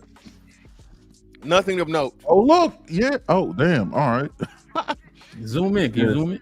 Nah, I can't zoom in because it's working. What's my? Hold on. Let me see if I can open it up in a separate window. Hold on. It's weird when you do it in the thing. Hold on. Yo, that's crazy, man. And I hear y'all talking, man. Y'all just seen Mike Tyson fight. Everybody got a plan till they get hit. Okay, no, there we go. Yeah, hold on, I got it. Got it now. Hold on. But execution, that's the thing, though, right? Just like, hold on. That's a lot. Man, she ain't that cute though. Yeah, no, not at all. But listen, like you say, niggas going. Niggas going. She run down on you and say, "Hey, come here, you. I like you, and I want you." Yeah, ain't no hard way, nigga. Well, it's a hard way, but you doing it the easy way. Wow. She's not fooling me. She not cute, y'all. She not cute, but niggas don't care. No. Now, how far niggas is taking it? What you mean? You think they gonna be on some Huggy Bear shit with her? I mean, if she cool, if she cool, and she got a good personality, she listen, she like you for real, and she whatever the fuck you tell her to do, niggas gonna keep her around. Yeah, you know what I'm saying? They definitely go fuck with her. Hey, if might even go out with her. But you know that it depends on the man and the options he have. A lot of niggas, bro, niggas, too many niggas act like, bro, they can just get any bitch they want. They walk in the room, get the baddest bitch. No, you niggas not even getting. You like you say, you're not even shooting at the twos, the ones and twos, bro. Yeah, you're not shooting at the twos and fews, my nigga. Yeah. So even if you could, theoretically, if you really could, you don't even know because you're too scared to get in the game. Yeah. So I promise you, if a woman comes up to you, right, and that's your level, that's what you qualify for or whatever, bro, you're gonna take it. You're gonna take it. And then the worst case scenario, and this is one of the things I understand the niggas for, right? And that's why I warn you niggas. I be fucking warning and motherfucking promoting at the same time. The best pussy got a fupa over it and thigh creases next to it. A lot of you niggas don't know how to handle it. You're gonna fall in love with it. And you don't want to be out here with, you know what I'm saying, you know, big backatron, you know what I'm saying, motherfucking, you know, out here, you know what I'm saying, skipping and motherfucking what you call that shit? nigga happy as hell. You know what I'm saying? But hey, you know what I'm saying? That's what I'm saying, bro.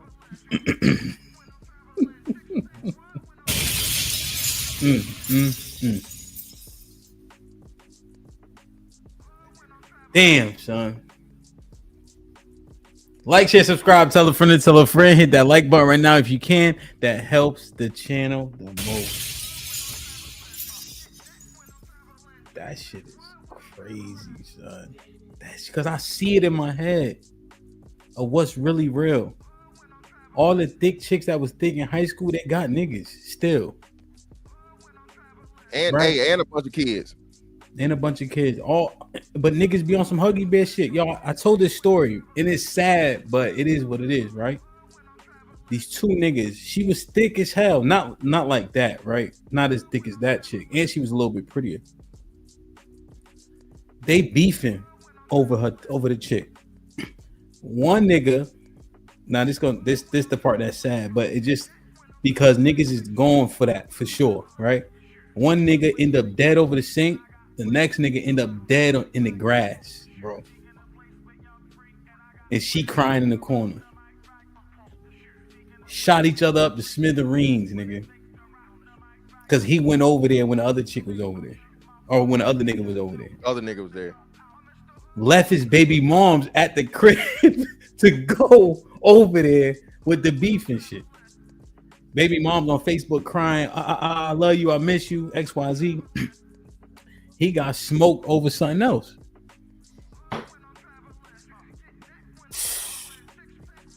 Damn.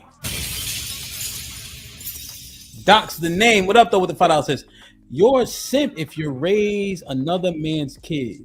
A simp if you tolerate disrespect. A simp if you pandering. That doesn't mean you aren't a good man. But it has too many definitions. So you're saying it's a 7-tier definition. So by proxy, so Doc's the name is saying you're a simp if you raise another man's kid. So simply if it's not your kid and you responsible for that kid, that makes you a simp.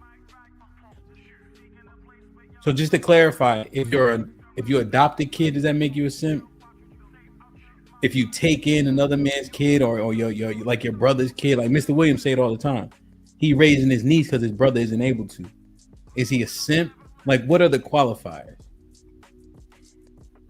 Right? What are the qualifiers? Doc, you can put it in the chat. We'll see if we can find it. And with the $5 says, the issue isn't if she has a kid or not. It does threat or not. It does. Does that kid accept you? Okay. Does her boyfriend think he can try you? And does a woman appreciate your contribution? Yeah, all those are factors. Harrison with the $5 says, appreciate that response, Aaron. Aaron 218 with the $5 says, starting to see. Oh, I read this one. Interesting. Like, share, subscribe, tell a friend to tell a friend. Hit that like button right now if you can. That helps the channel the most.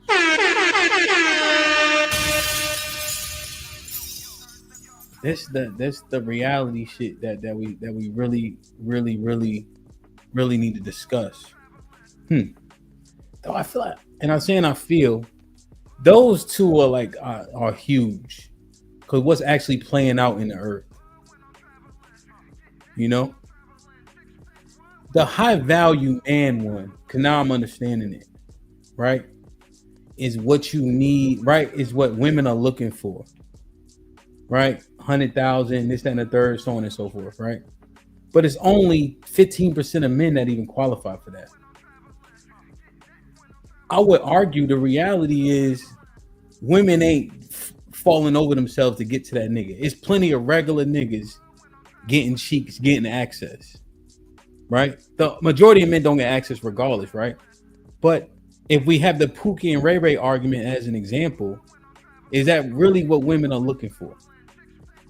Well, no, that's what they're praying for, hoping for, and wishing for. So what a woman wishes for and what she wants isn't what she gonna get, right?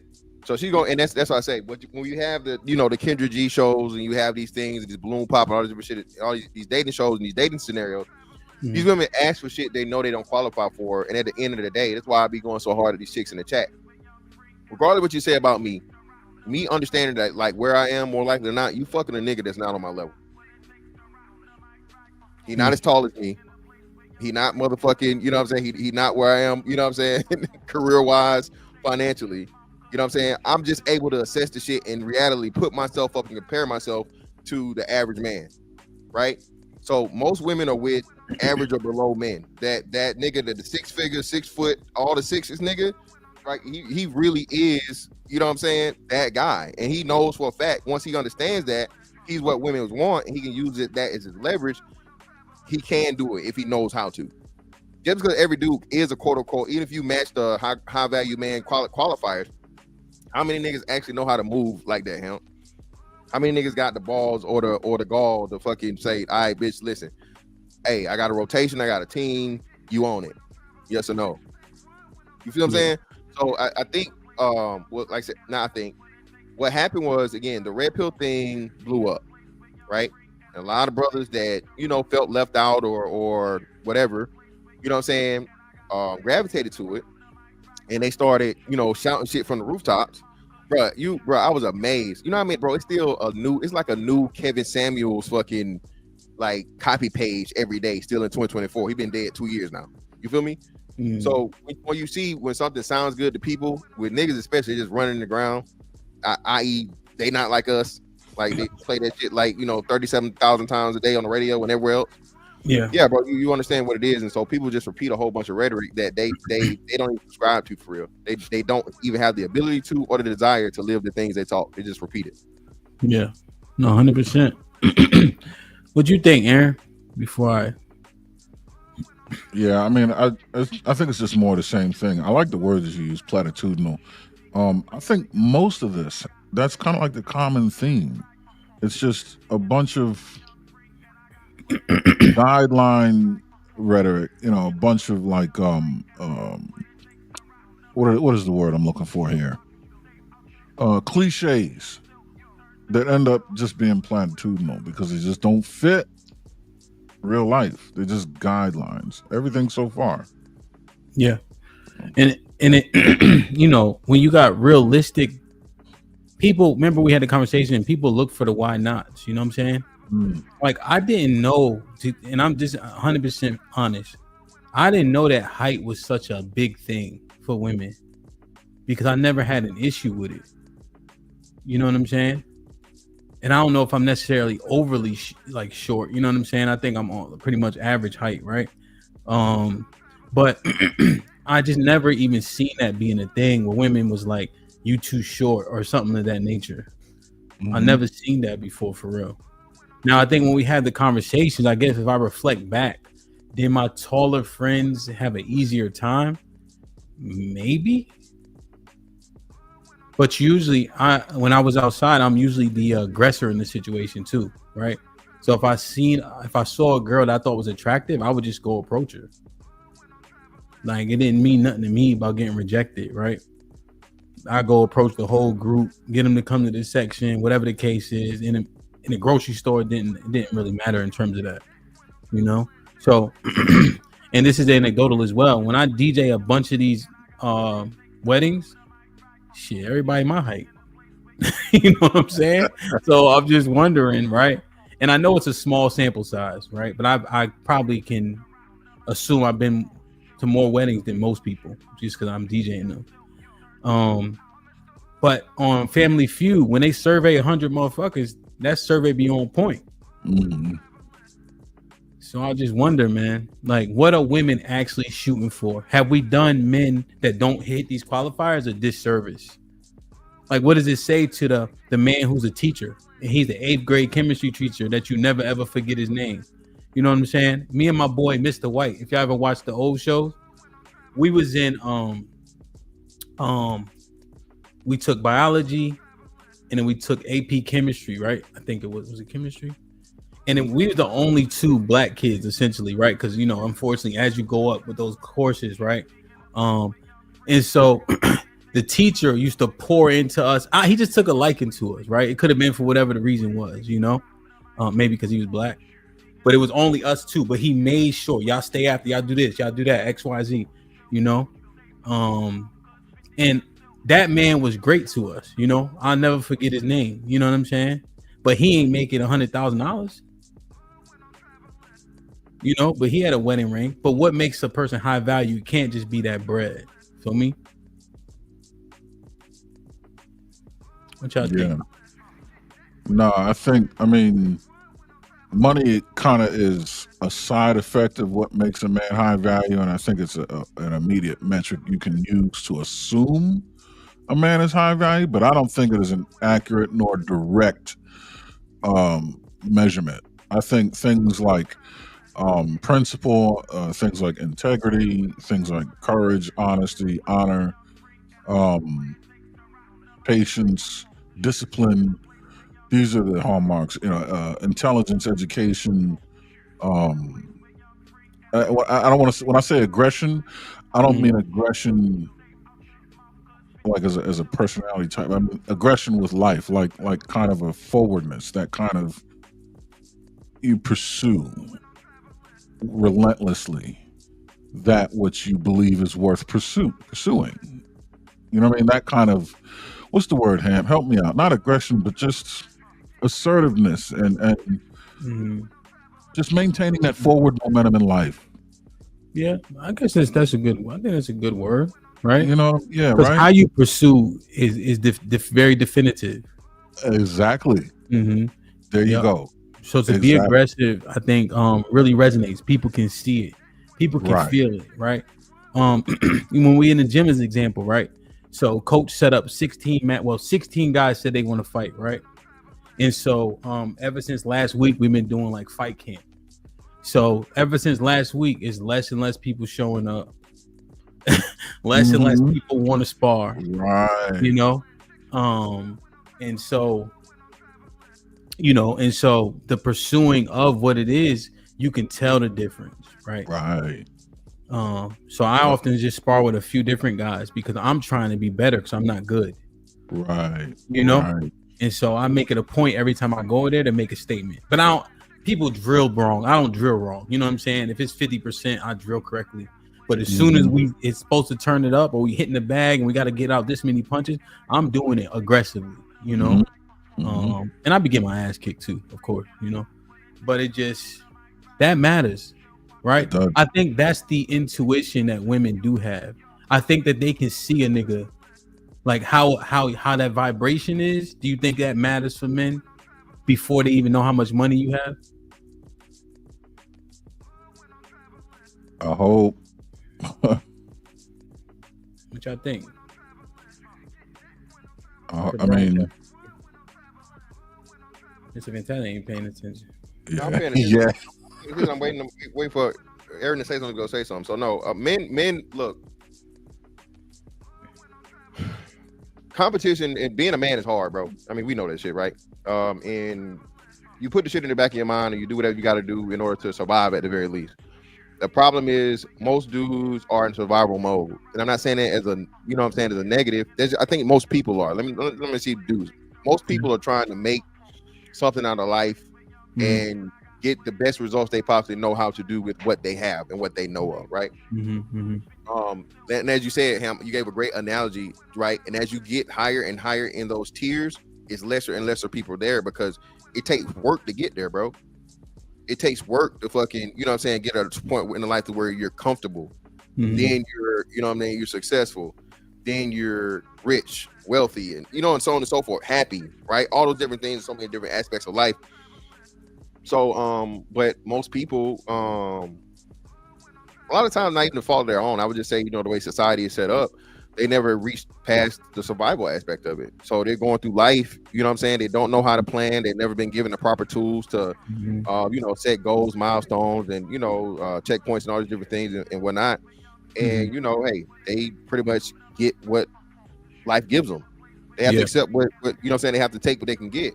And that's why I say, when I look at it from a realistic standpoint, a lot of this stuff is, Superman shit, bro. Like I said, you niggas out here, bro, you niggas put your drawers on the inside of your pants, on the outside.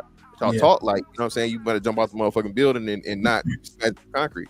Yeah. So, and that's why I approach this the way I do, because, and I don't ever get too far off in the bullshit. Bro, we real people, bro. Like I said, I came from fucking humble beginnings. I never forget where I came from. I greatly appreciate it. You know what I'm saying? I wasn't motherfucking plucking roaches out of the cereal box like motherfucking Ghostface Killer, but I was damn near close to it. You feel me? So yeah, man. I just think men as a whole. That's why I'm so big on the black men specifically. Black men empowerment, advocacy is important because so many black men never had good advice from black men. The problem is once they get it too late, now everything becomes hyperbolic and you know, a whole bunch of motherfucking posturing and you know, trying to put on when it's really not what you know what I'm saying? That's not you. Yeah. You're not that guy, bro. You're not that guy. Brother. Well, anybody say something? No, I once again I agree, and like he said, everything being so hyperbolic, which is kind of sort of the opposite of platitudinal. You know what I mean? It's just once again we're back at this using templated talking points beyond their purpose. Their purpose should just be templates, but there's so much more to the big picture that we got to look at. Yeah, no, real shit. Well, this is the next one. Let me see. Like, share, subscribe, tell a friend, and tell a friend. Hit that like button right now if you can. That helps the channel the most. AL with the $5 says, "What up?" AL says, "A simp is when you're going above and beyond, and there's no reciprocity, and you continue to put out." Doc's the name of the $5. Oxford definition: a silly or foolish person. So I believe that this is a broad definition. Ultimately, I believe most men are simps. Definition. I got you. Salute to Lauren.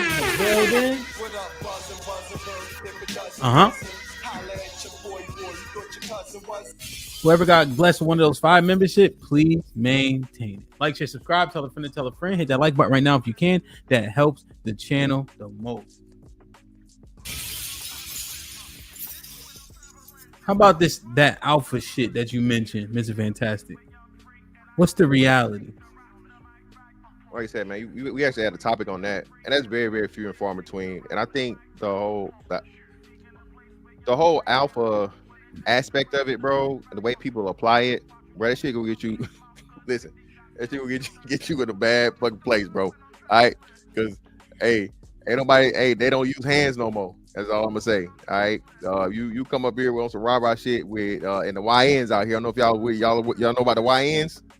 These YNs ain't, bro. They ain't playing none of that shit. All right, you come with that tough rah shit if you want to. Find your ass right next to Uncle Charles in a minute, man. So I think this whole alpha thing, bro, again, something's been overblown and just hyper masculinity. Which again, there's a time and a place for everything, bro. Again, like I said, if you're in some type of competitive thing or so on and so forth, you have to exude masculinity in order to get respect. You know, in those, you know, in whatever sector or sphere or whatever it may be for that situation. But bro, you ain't got to be motherfucking the Incredible Hulk 24/7 365, bro. You know what I'm saying? Like Cat Williams said about motherfucking DMX. Damn, you barking on bacon, nigga? Like you angry at 7 in the morning? Like come on, man, calm down, brother. Yeah, no, 100%. And it just you know, when you said we just surviving, right? Essentially, like men, you know, you just kind of you taking what you can get, you doing your best, right? And people will often default to the shit that that sounds good for them, you know. So when you're talking about alpha and beta, right? People are what's the word I'm looking for?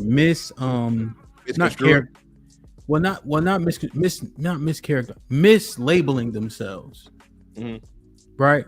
But then what does that do, right? Are they being unrealistic with themselves that lead to a level of delusion? They think everybody has to be an alpha. Like what's actually happening when you hear this rhetoric over and over and over, right? Like you said, it's a scripted playbook. And then honestly, who's talking this shit and who actually qualifies for the shit they talking about?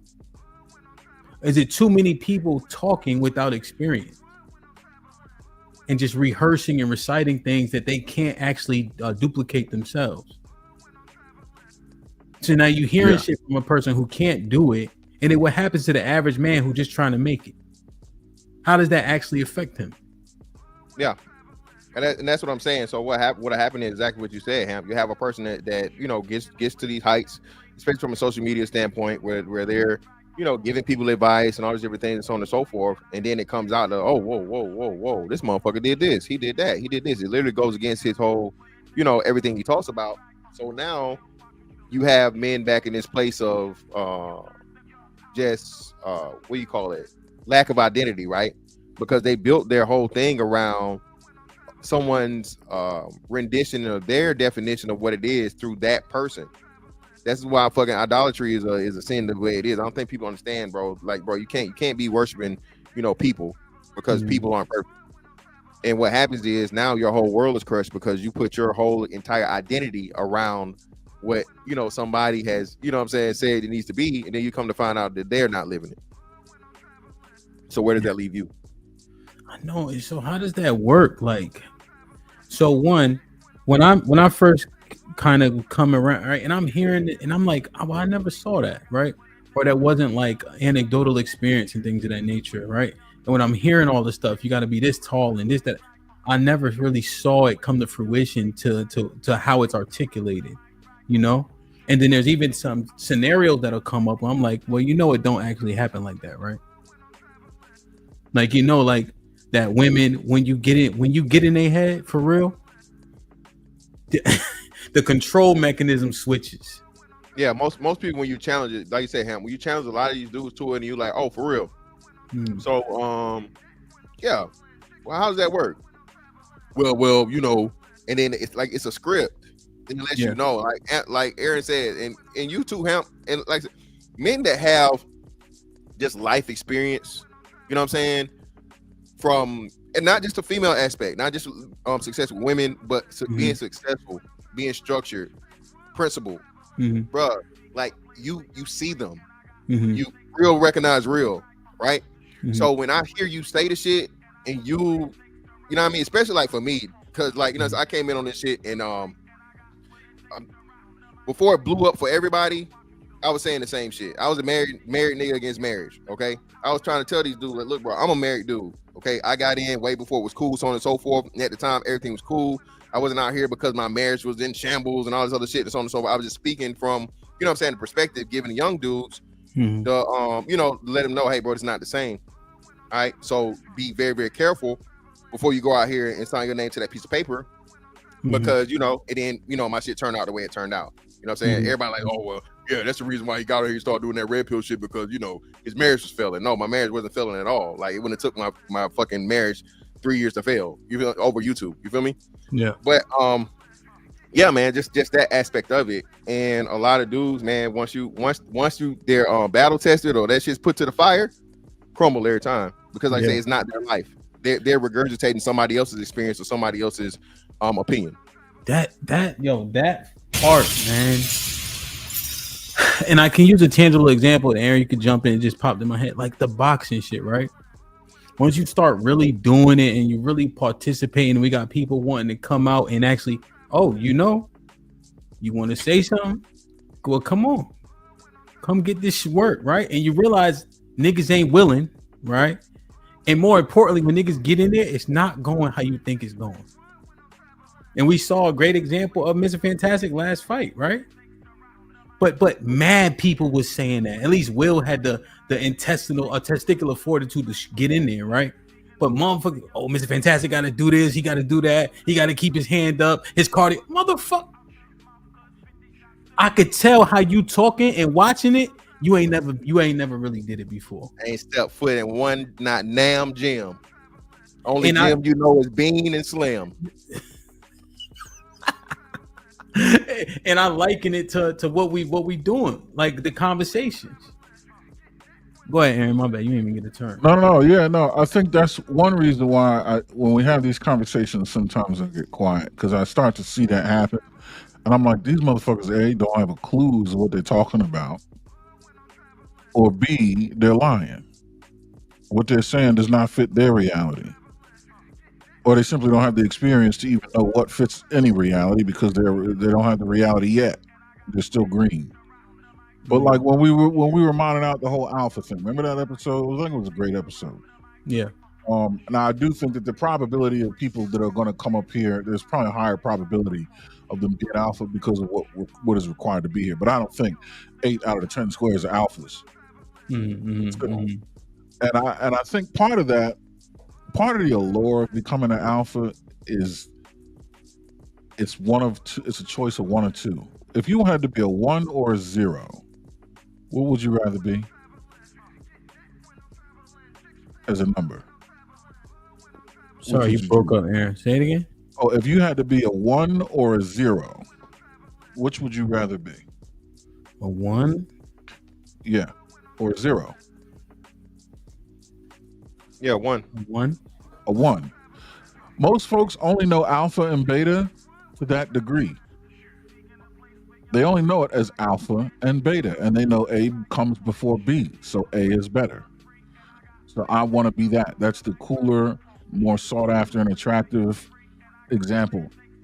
They don't even know to go down the road of delta, sigma, omega, right? All these other things. But even if they do, they still know alpha comes first.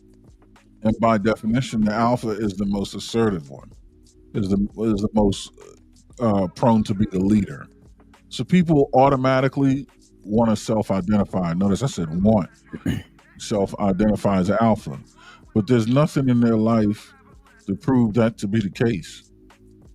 Forget about to us, but to them damn selves. So they get deluded. So, all right. So let's say we talk it through it then, right? Because those are the only options, even though we tried to mine them out, right? Right. I have to throw sigma out because everybody's a sigma, right? So if it was alpha and beta, right? Like, let's say I use myself.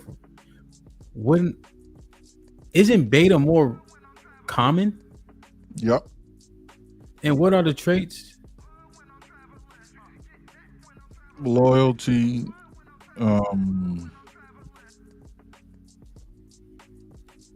What are the traits? Fantastic. Loyalty.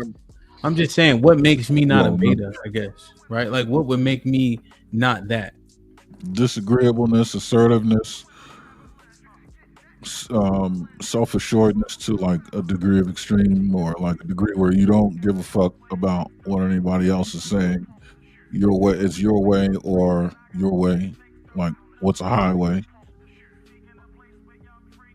Oh. You're a defensive player. That's very alpha. Seek and destroy. Okay. I'm just trying to make it tangible, you know? Yeah. But it's just also interesting, man. How do we actually help? Like, how do we actually help? Tell the truth. Right? So the platitudes are getting people. I haven't seen any significant progress from the overwhelming majority. So what does it look like? Like, for instance, and I use this example all the time, right? Salute to Trigger Mike. He said his wife wear Lululemon, right? And then she put a big shirt on to go to the gym. Ain't nobody buying $100 pair of leggings and a $100 shirt, Lululemon shit, to wear no big shirt over, right? Just like I said, my wife used to tie a jacket around her waist. I found that bitch in the driveway. You know what I'm saying? Like what's really happening? You know what? We do get into arguments, right? These women been living way longer than we know them, for the most part. We do have actual arguments. But it's almost like we don't speak like that. So people assume that your woman is disagreeable because you may have a back and forth. We're not saying it's a plethora of times, all the times, but make no mistake. People get mad, frustrated. They got that 28-day shit they always going through, right? There's been times where I had to walk out like, listen, I'm a circle around this house. You know what I'm saying? Like, but it's almost like we can't talk like that. Because it gotta be perfect, or else that makes you a simp or whatever the case is, or a beta in that aspect. If you have an argument with your wife, which I think, like, what's realistic? Realistic, man, is ugly. Realistic is hard. Realistic is the shit nobody wants to do. Realistic is motherfucking, like you said, bro. The shit that, and that's why a lot, bro. When you don't sell the dream, bro, it's the longest way ever. But at the same time, bro, like you said, it's a disservice, bro. And that's why I approach this shit the way I approach this shit, bro. Listen, I'm a regular guy. You know what I'm saying? I done suffered early, you know what I'm saying, and did all the motherfucking hard shit early so I can motherfucking have as much fun as I can have later.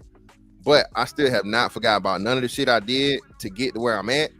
And that's the beauty of it. I think because you have so many outside influences, social media especially, to where we lose the beauty in the work, right? And again, bro, the same time you're doing this, you're building yourself as a person, as a man. You're creating your own, you know what I'm saying, your brand. You're creating your fucking legacy. You're creating who and what you're going to be known as when you step out into the world. And that shit's not, it's not sexy, man. Like Aaron said earlier, bro, it's not sexy, it's not cool, it doesn't look good.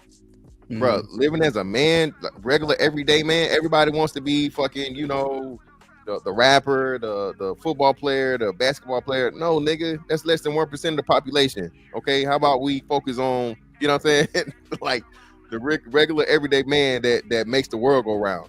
But because we so caught up in the social media shit, bro, you know what I'm saying, nobody, like I said this, bro, I remember when we was kids, my dad could beat your dad. My dad's stronger than your dad. You don't have kids don't even say that no more. Who they gonna say it to?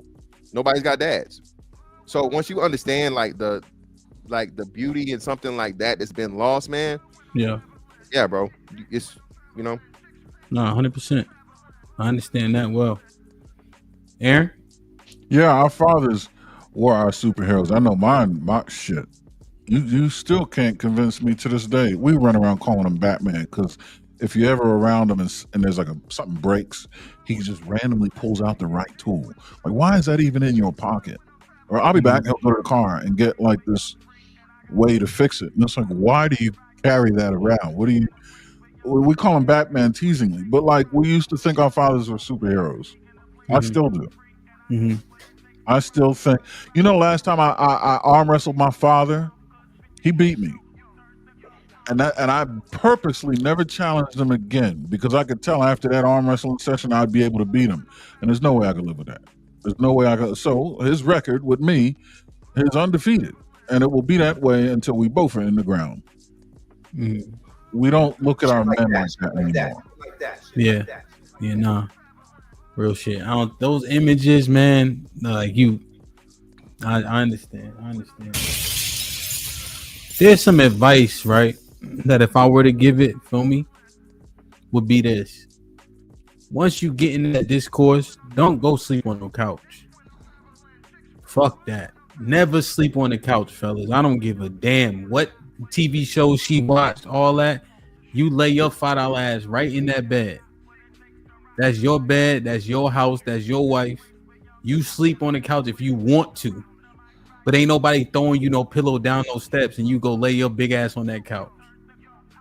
You lay right in that motherfucking bed. She want to go sleep on the couch, let her sleep on the couch. That's the reality. I don't know what you did, but like from last show, if you was out kissing in the club, don't go sleep on no fucking couch, bro. Is that better advice? That's great advice. Yeah. Know what I mean? Because like what's really happening, you know? Like you said, our drawers on the inside of our pants, not the outside. And it's funny, Miss Fantastic, right? What were you talking about? Well, somebody said something about, did you have an interaction or something? Yeah, so it's a dude that's pretty much, he's under fire right now for something similar to this situation. He said single moms is for recreational use, but he ended up in a relationship with a single mom. You know what I'm saying? So that's being he didn't hide it, but at the same time he didn't promote it, and people are challenging it now to be like pretty much like, you know, he's not living what he's not practicing what he's preaching. Okay. How do you reconcile it? Well, I mean, you can't reconcile it because like, I mean, you know what I'm saying? The nigga's living his life. So he does say from the point though, but he doesn't it's the hyperbole, as you say, him. Okay. I can say if me and you both out of shape, I'll say, hey man, we need to go to the gym, right? I can't say, nigga, you get your fat ass in the gym. Nigga, you fat too. You know what I'm saying? So it's basically he's saying, nigga, get your fat ass in the gym when he fat because you wiped up a single mom. You know what I'm saying? So you can't go as far out the window and say, hey, single mothers are for recreational use only. You can say you shouldn't deal with single mothers, but you can't be out here with them and then say they're for recreational use only when your life, you know what I'm saying, definitely doesn't match up with that. It's like like you said, the hyperbole is the point of it. How did he do? I don't understand. What you talk to him? Yeah, I got on the thing last night because pretty much dude, you seen the viral clip of what's the shit that and shout out to Mr. Let Go for getting fucking whored. Okay, shout out to Mr. Let Go. This man say he whored you, bro. He say he whored you like in person. And so don't ever in your life try me ever again. All right. That nigga light skin. Anyway, so but nah. Tonight's conversation, he was on tonight's conversation. They just got a viral clip going around with the dude that said, "Hey, or you consider yourself a it's not high value." What the hell did they? I keep forgetting the term. It wasn't high value, but it was whatever the term was. And he didn't say that he was that. They clipped it up to make it seem like he said that, but he didn't say it. But pretty much I confronted him to be like, okay, so would you call yourself that? Top tier. Appreciate y'all, man. Top tier. So yeah, top tier man. And I was pretty much, he gave the attributes. He's 6'5", he makes over 6 figures, all these different things, so on and so forth, and they clipped it up to where made it seem like he said he was a top tier man, but he explicitly said, I'm not talking about me, I'm in a relationship. But then my challenge to him was, okay, well, do you consider yourself that? Because that's how you purport yourself as a, authority figure. And to a degree, you have to, because, men respect authority only. You can't be some motherfucking, peon or some nobody ass niggas and people will respect you. Like, no, so stand on it. My whole point was, why won't you say that's what you are? Because you're implying it. So why not just own it? Yeah, that makes sense to me. If you qualify for something, you can't be so humble that it sounds ridiculous, right? Yeah. You are that. If you are that, you are that. Whether it be good or bad, right? Yeah, exactly. That's what I'm saying.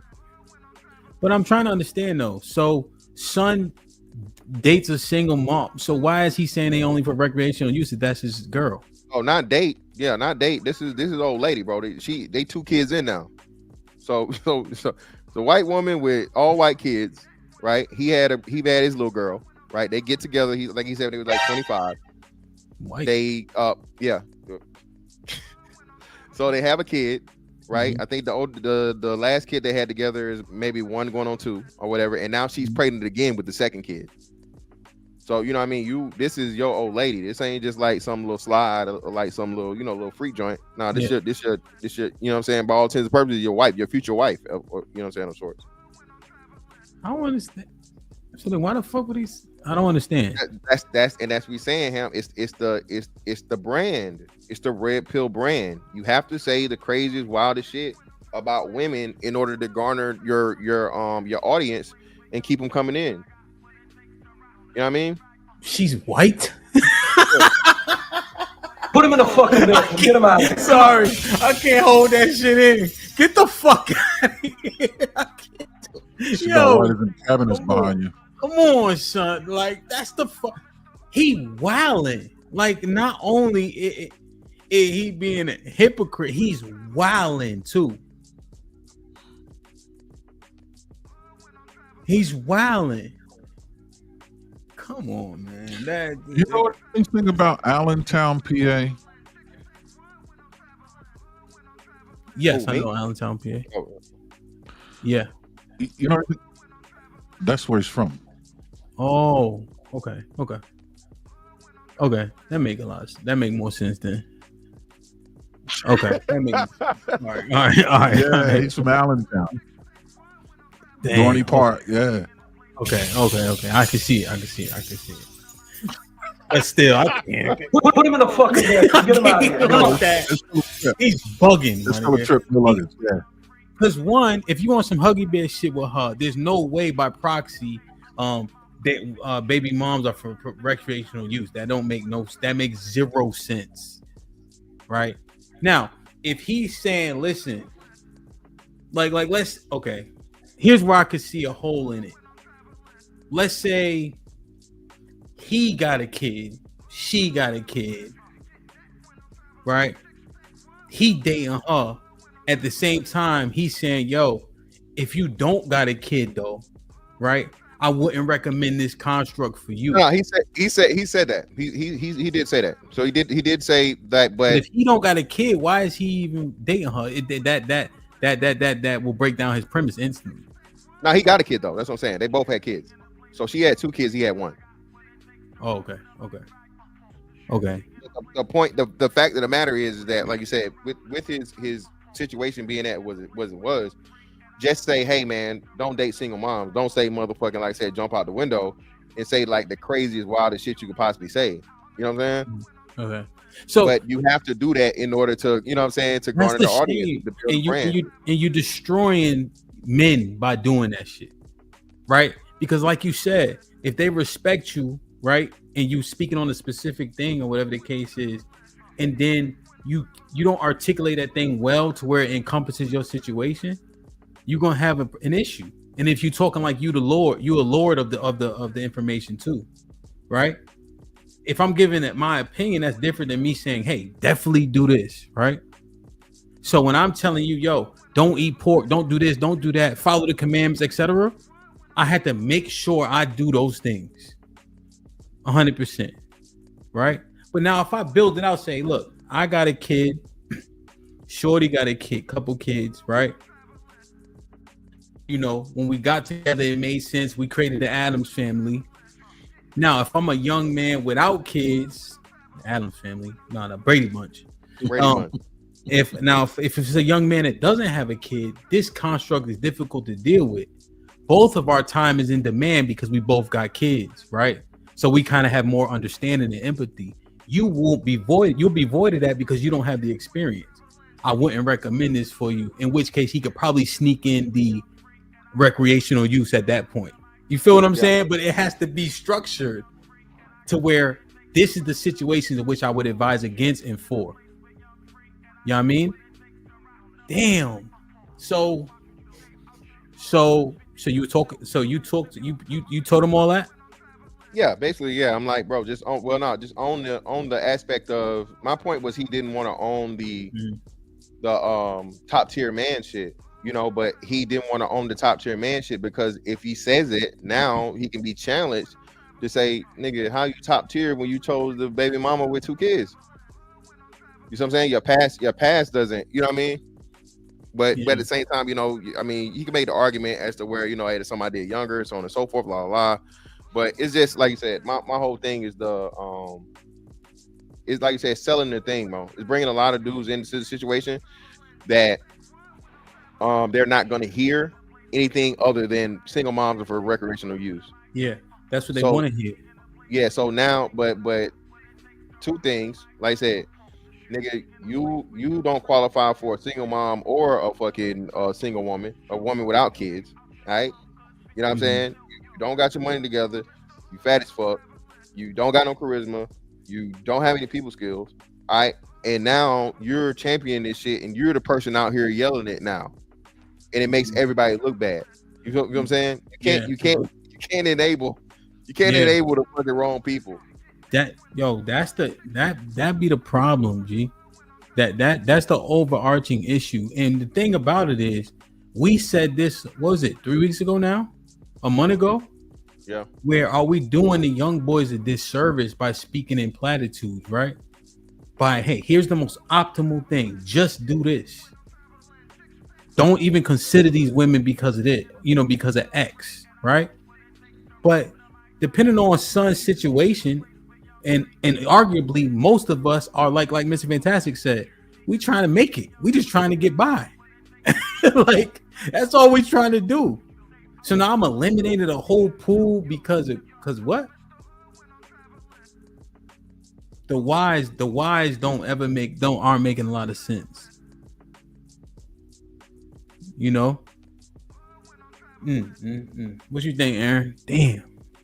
No, I mean, again, I fell victim to it. You know, I was at a, you know, when I was a younger man, what you would call a top tier guy, you know, and again, I said again, eliminating that pool of women, I'm pretty sure spoil some opportunities for me to find what it is that I'm looking for. Yeah. Just because I'm thinking, and this is before this red pill shit. Yeah. This is just off personal deduction. I don't have a child, so why should she?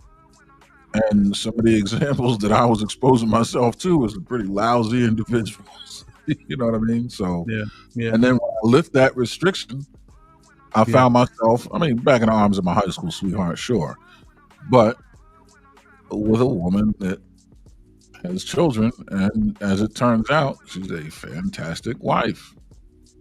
And it has nothing to do with this nappy-headed individual to my right. Mm. She's legit a fantastic wife. Mm. Hey, this ain't no I love naps. you, I love you, Mr. Fantastic. Come on, man. I had to do it, bro. This ain't no naps. My These shit is, curls, you know what I mean? baby. Y'all think of listen. Dark skinned niggas have curls too. All right, don't play with me. Damn, son. Yeah. It's real, man. It's real. It's real. It's real. You know.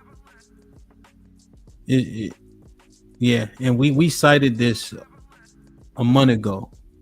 You know, when we started looking through the talking points, because I'm saying just for myself, I was just listening to the shit that's damaging more so, because I know that people often go to what's easiest, right? And so depending on where you place blame, the men didn't have to take accountability for certain things, right?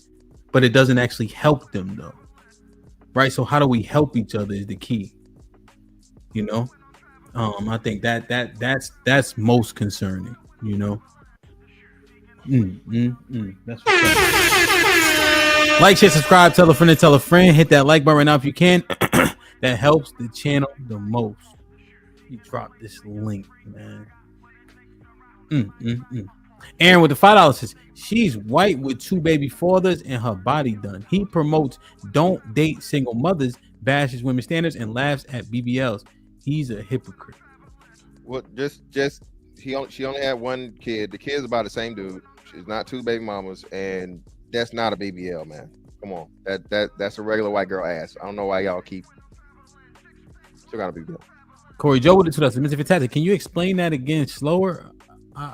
Corey Joe, you gotta put it in the chat. We'll figure out. Yeah, we'll walk it down. Life, salute. Uh-huh. Salute. So let's see what Corey Joe was talking about. What's this mean? He said he was the exception to the rules. Yeah. So that's what he was saying about the situation about him ending up with a single mom or whatever. Mm-hmm. Oh no, he ain't no exception. And the exceptions prove the rule essentially, right? But he ain't no exception. He just like all the other niggas who end up with single mom. The woman, they like the woman. And then niggas may have doubts about the kids, but they accept them kids. That's what the fuck be happening. And then there's not a bunch of women without kids. What is it? 40% don't have kids? Yeah. Come on, man. What's up, T? What's popping?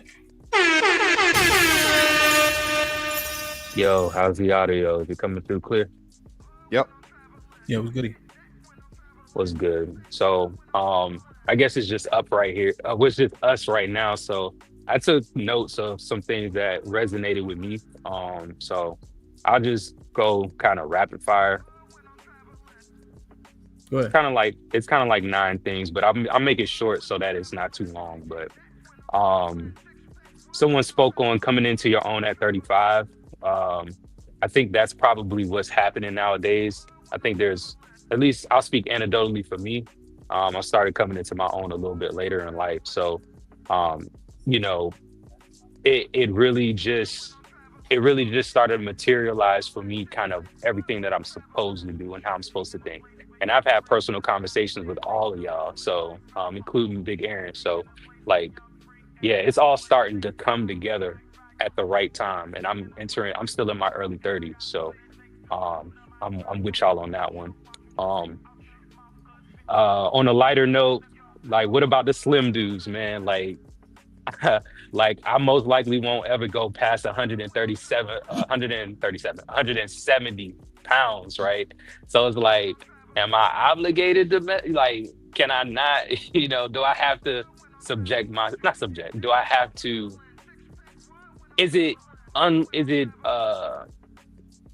too much to ask for someone that is a little around my weight, you know what I'm saying? Or is that just like out of the question? Like, black men all across the board, majority of the time, just like bigger, thicker women. No, bro. Listen, your Hold on, preference. Mr. Fantastic. I thought he was asking. But Come I know, on, but he come can on. answer his own question. I think I didn't want to do it to him. He had a no, whole I'm very saga. I'm very diverse in the type of women that I like. So then, Come on, I'm just saying. So like, what you saying? y'all making a general state? Y'all making a general All statement? right, go ahead, that's Mr. Fantastic. Go ahead. So I'm gonna say this, bro. Listen. Hey, man, you gotta diversify your pussy portfolio, brother. By all means, absolutely. you know what I'm saying. But at the same time, man, like I said, your history kind of out here, bro. So I mean, if you, you know what I'm saying, and shout out to her, man. You know what I mean? Hey, it is what it is, right? But listen. My whole thing is, bro, don't say that's what you want, and then you end up with something else. Don't be out here, you know what I mean? Because niggas this is my T-lady, you know I hate this shit. Oh man, fat bitches. I've never fuck with these fat bitches, and lo and behold, you come to find out you either see these nigga baby mamas, or they get caught out here, man. Like, you know what I'm saying? Motherfucker hit a picture of them, and you know they out here with motherfucking Nell Carter. Give me a break. You feel me? But I don't never discriminate. That's my main thing. I don't discriminate on nothing. So I mean, I understand y'all saying the history, but I mean, like I said, I have had, like, even though the majority of the chicks that I've dated haven't been that, Yeah, so do you want to listen to yourself, T. Lee? So T. Lee, the majority of women you dated haven't but been that's that. not. But that's not do because you really want that? No, that's not. That's not because that. That's because that was what was there. Like if I went after something that was around my weight of my size, similarity, the personalities just didn't match. That's not what they wanted. Those women saw me as very attractive as my size, because I'm very athletic, as you can see. So it's like that's what they like. So those were the ones that came out more often. That's what I'm saying. It's not because I was like, all right, I'm gonna go ahead and look down the scope and try to snipe them. Like, no, like that's just kind of what it was in those. But it was on a lighter note though, because I understand what y'all saying overall. That's why I'm not trying to challenge it. But I'll move on to the next one. Y'all asked if people would come up and be honest about the the alpha and the beta thing. For me personally, I think I'm a delta, if I were to say so myself. If I understand the definition of it correctly, I'm just a regular dude. Like I go to work, I come home, I either go skating or I go, be on the computer on my music, or I'm playing the game or, playing video games. So like I'd be chilling, like, to be honest with you. I'm not looking to be anybody's leader, or trying to be in front of the pack and revolutionize or change something. Like, I just be out here. The best information I hear, I try to go with that. And, so, I think I'm a delta. But also with that, I think confidence is key. Like when I had conversations with all three of y'all, right? The thing that y'all displayed the most and talked about the most, in my opinion, was just having that confidence, right? But then we talk about the other side of it, when the confidence becomes, well, now you think you're an alpha, or you think you only an alpha, or you only a sigma, right? Like confidence is very important for men, which ties into, being a man is hard, because if you don't have that confidence in life, it just tends to beat up on you, and then you have to try to be something that you're not, or put on a facade. So I thought y'all made really good points there. I don't know if y'all wanted to respond to that or not, but I can keep going. You say you're not nobody's leader, or you don't want to be nobody's leader? I don't want to be, like, for me personally, some people do, like at my job, people do follow. Like I have people under me that will follow my directions, and they don't have no issues. I don't have arguments, but I know that, like, I think I understand, and this is something that I put on here too, being okay with your place in the hierarchy, right? Like I understand, like, to a certain extent, or I'm starting to understand that there's a hierarchy amongst men. So I'm kind of starting to understand that I may not be in that hierarchy to be in front of other men and try to make it seem like I'm something that I'm not. I guess that's what I was trying to say, if that makes sense. You know. But yeah. So you're So saying you're accepting like your role or place, so to speak? yeah, in a sense, because if I try to go outside of my body and do something that ain't natural to me, it looks weird, it looks awkward. People be like, nah, that ain't you. You ain't that's not, maybe you need to try something a little different because it's not bearing the results, Natural or comfortable? What's the context? I'm sorry. Well, you said when you try to do things that are outside of you said outside of what comes natural to you, and I'm asking natural or comfortable? Well, I know y'all don't like that, but both. But if I had to choose one, I would say probably natural, because a lot of the stuff that I have done, or a lot of situations that I put myself in, is because it's a learned behavior, and now I'm trying to unlearn it, and move differently and see things from a different perspective. Yeah. So combined. Yeah, go ahead. But that's okay, right? Or should yeah. we? Or would should we call him things with a negative connotation? Or should where he stands, should that be okay? What y'all think? His life is his to live, and I have no choice but to be okay with that. What he wants for himself and what I want for myself are not the same. As long as he understands himself, I think that's the first thing: is self-awareness and self-understanding, and then understand what he wants out of life, and do whatever it takes to pursue that. You know what I mean? Like that's for him to decide. As long as you're not doing anything to deteriorate the community at the same time. No, I got you. I guess what so normally the replies would be he should be wanting more, right? He should be more wanting to be a leader, right? People would call it too passive. How does he is that okay if it is passive? Or do we call it blue pill or soft? Like, how do we actually have that conversation? What do we actually say? Or do we say, okay, we understand that's your disposition. Here's how, in my opinion, how it may work or not work for you. You see the difference in the conversation? So I'm trying to understand it because we're talking about reality. Everybody ain't an alpha, as we just talked to. No. So I'm with my bad. Go ahead, Aaron. No, I'm saying to answer that question, it is okay, because not everybody is fit to be a leader. Not everybody can be a leader. Not everybody should be a leader. Because if everybody should be a leader and everybody made good on that, then who the hell are we gonna lead? There's nobody to follow. There's nobody to get the work done. Too many chefs. You know what I mean? Too many chiefs. Ain't no squalls. So. And I don't think we should label it blue pill or anything. We label that tea leaves. What tea leaves wants and what tea leaves has is tea leaves. There's no pill for that. Yeah, I would say self-realization is another very, very important aspect. And if you understand that that's not your personality, it's not your personality. I think I would liken it to like I don't know if you guys, The Wire, right? Everybody watched The Wire, right? Everybody remember when Marlo had took over, he tried to make Slim Charles one of the capos, and Slim Charles like, hey, I never been into management, but he wasn't blue pill at all. He just, no, I'm not cut out for that. A lot of people don't have the wherewithal to deal with people. Like leadership, bro, leadership is work. You know what I'm saying? If you're not a person that's willing to deal with a bunch of different personalities and give your time to everybody else's, no, that doesn't make you blue pill or so on and so forth. It's actually like Aaron said, it's a great thing because there's nothing worse than a bad leader. So if you had all these people that aren't fit for leadership, just trying to be, force themselves into leadership roles, now you have people that suffer because, that person should have been there in the first place.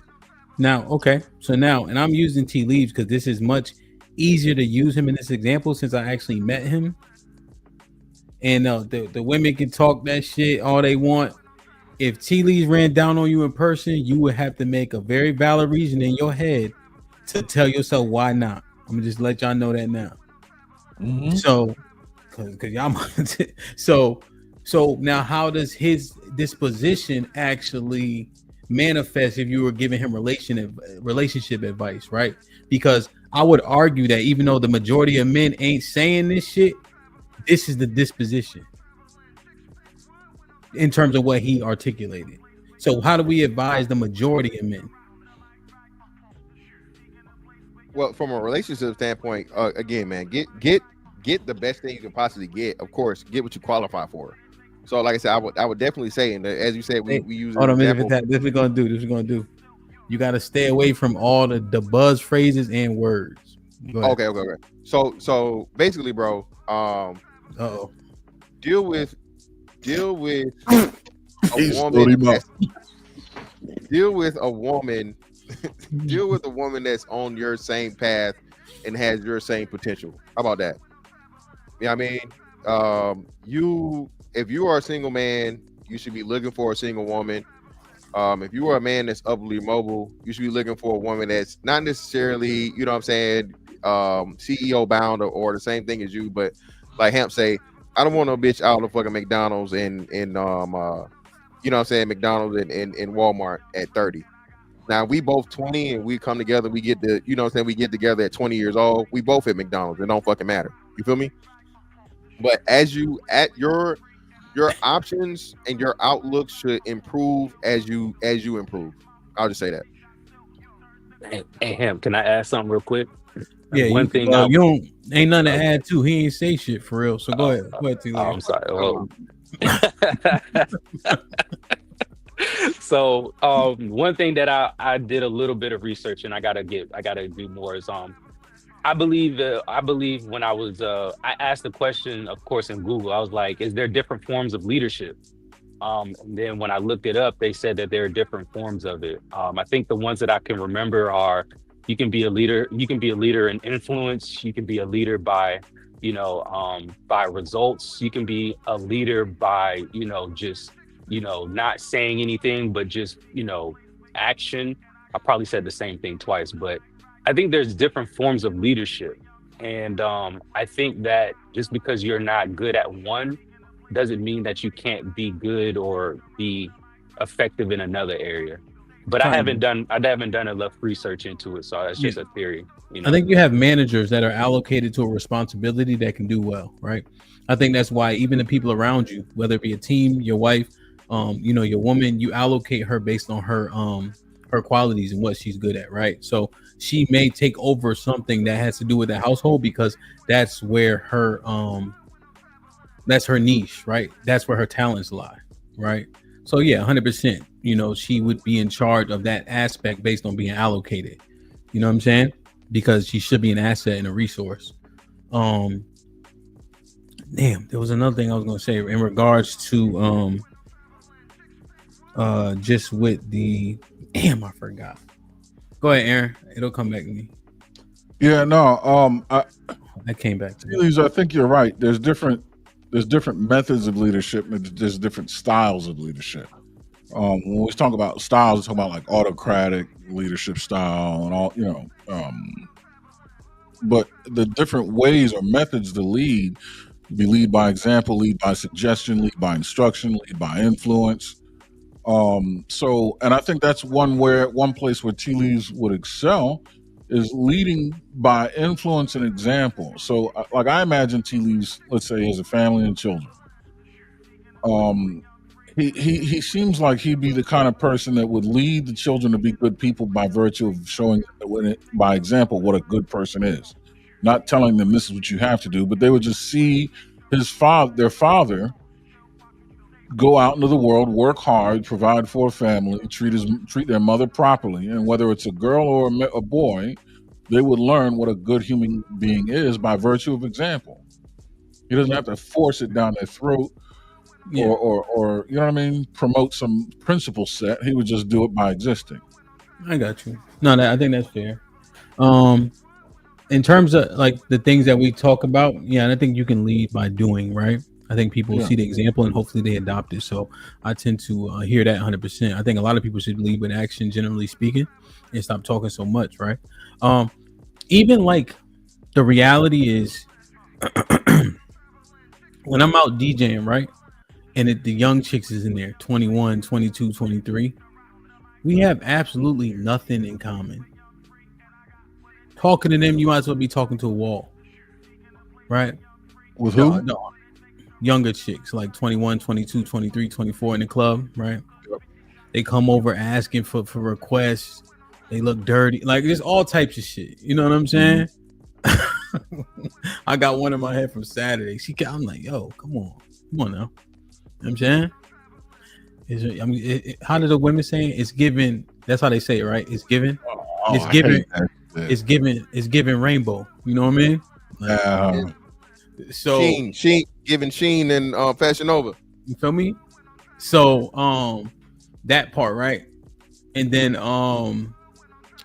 the other part, if you have a woman, right, when we talk about their education things at that level, and you compare it to McDonald's and shit like that, you don't have shit to talk about if she's too young and she working McDonald's. If McDonald's ain't a gateway, right? So when we had a conversation, I think we had to be more realistic. What do you have in common? How do you build rapport? What do you have to talk about? At the very least, is shorty with the college, we can talk about college. Right? Like, we can talk about college. You went to an HBCU? Wait a minute now. Was you a part of any clubs? So on and so forth. You know what I mean? Like when we just saying, what's the reality of things? When you actually have to come in contact. We ain't Leonardo DiCaprio. We can't keep recycling. So it's like, what is really going on? What's really happening? What's the actual reality? What's the best advice? I'm saying, you see, when I told Mr. Fantastic he couldn't use any buzzwords, that nigga said, you know what I mean?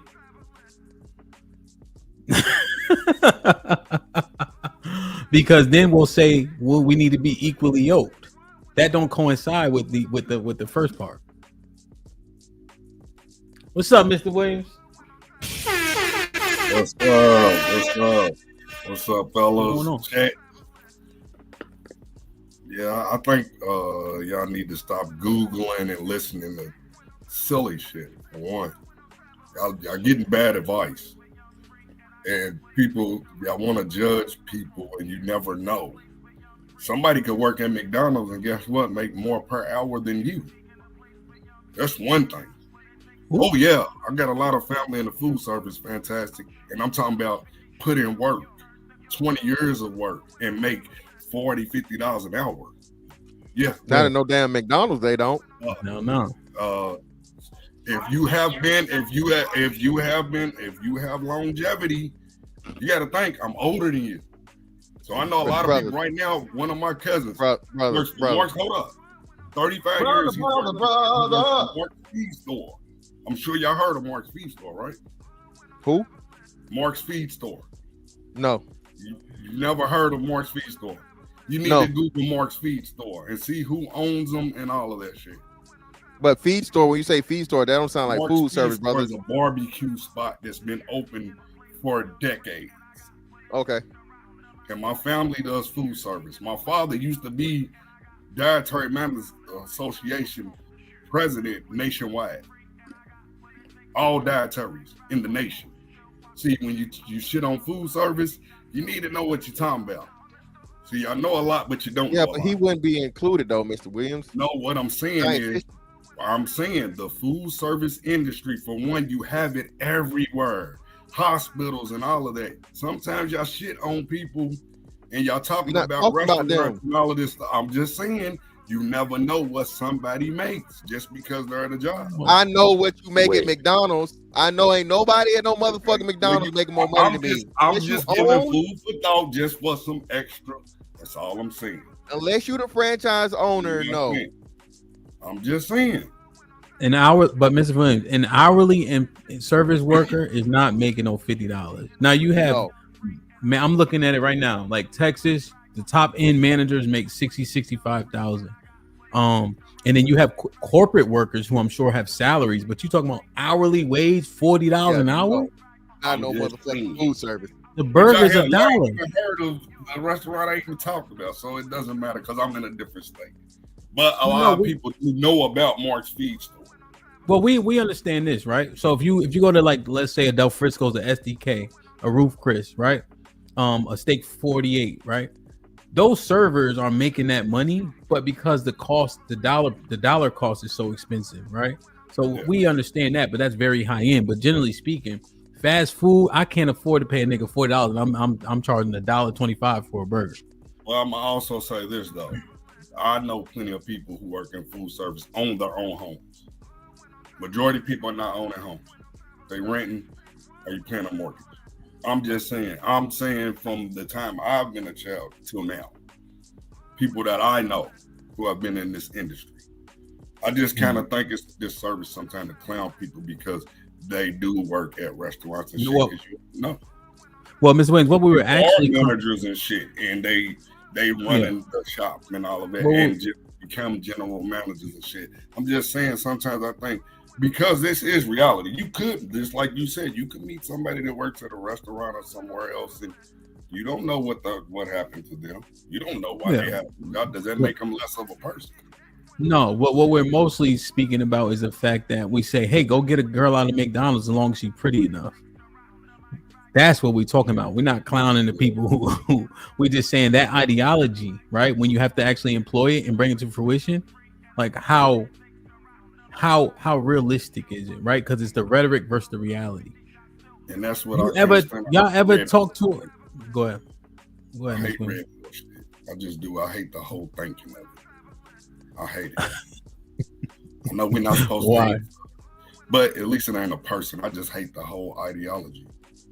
So Mr. Williams, what's the bad advice? You said that they're giving out bad advice. What's the bad advice? If you dealing with a woman who has kids and y'all vibe and y'all have something good going on, why would you allow somebody to talk you out of it? If she's good for you and you're good for her, whether she has kids or you don't, what's the problem? They don't have to lay with that person. I just feel like sometimes the ideology is just stupid to me. And you could actually have somebody that's looking for one thing, love. Bottom line is that's what it's supposed to be about, right? Black love, black men, black women getting together, building a family structure and all of that shit. I just feel like sometimes I think we've gotten so far away from that with different ideologies to the point where how you gonna have black people even deal with each other? When we look at on YouTube and look at this shit, all the rhetoric that goes on.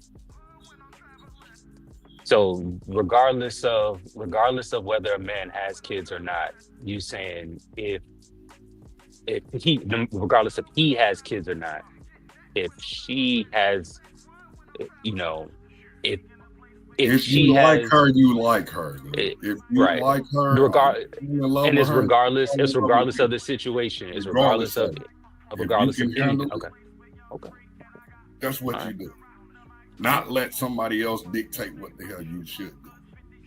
That's not being a man. If other men can talk you out of dealing with somebody that makes you happy, that's not being a man. No, I know you don't like it, fantastic, but I don't give a damn because I'm a man.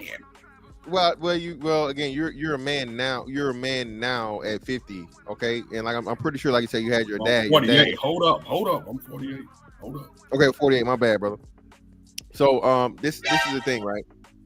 I could not and I would not allow my son to take a single mother seriously without saying something to him. At the end of the day, it's going to be his decision. You're right. He grown. He 18.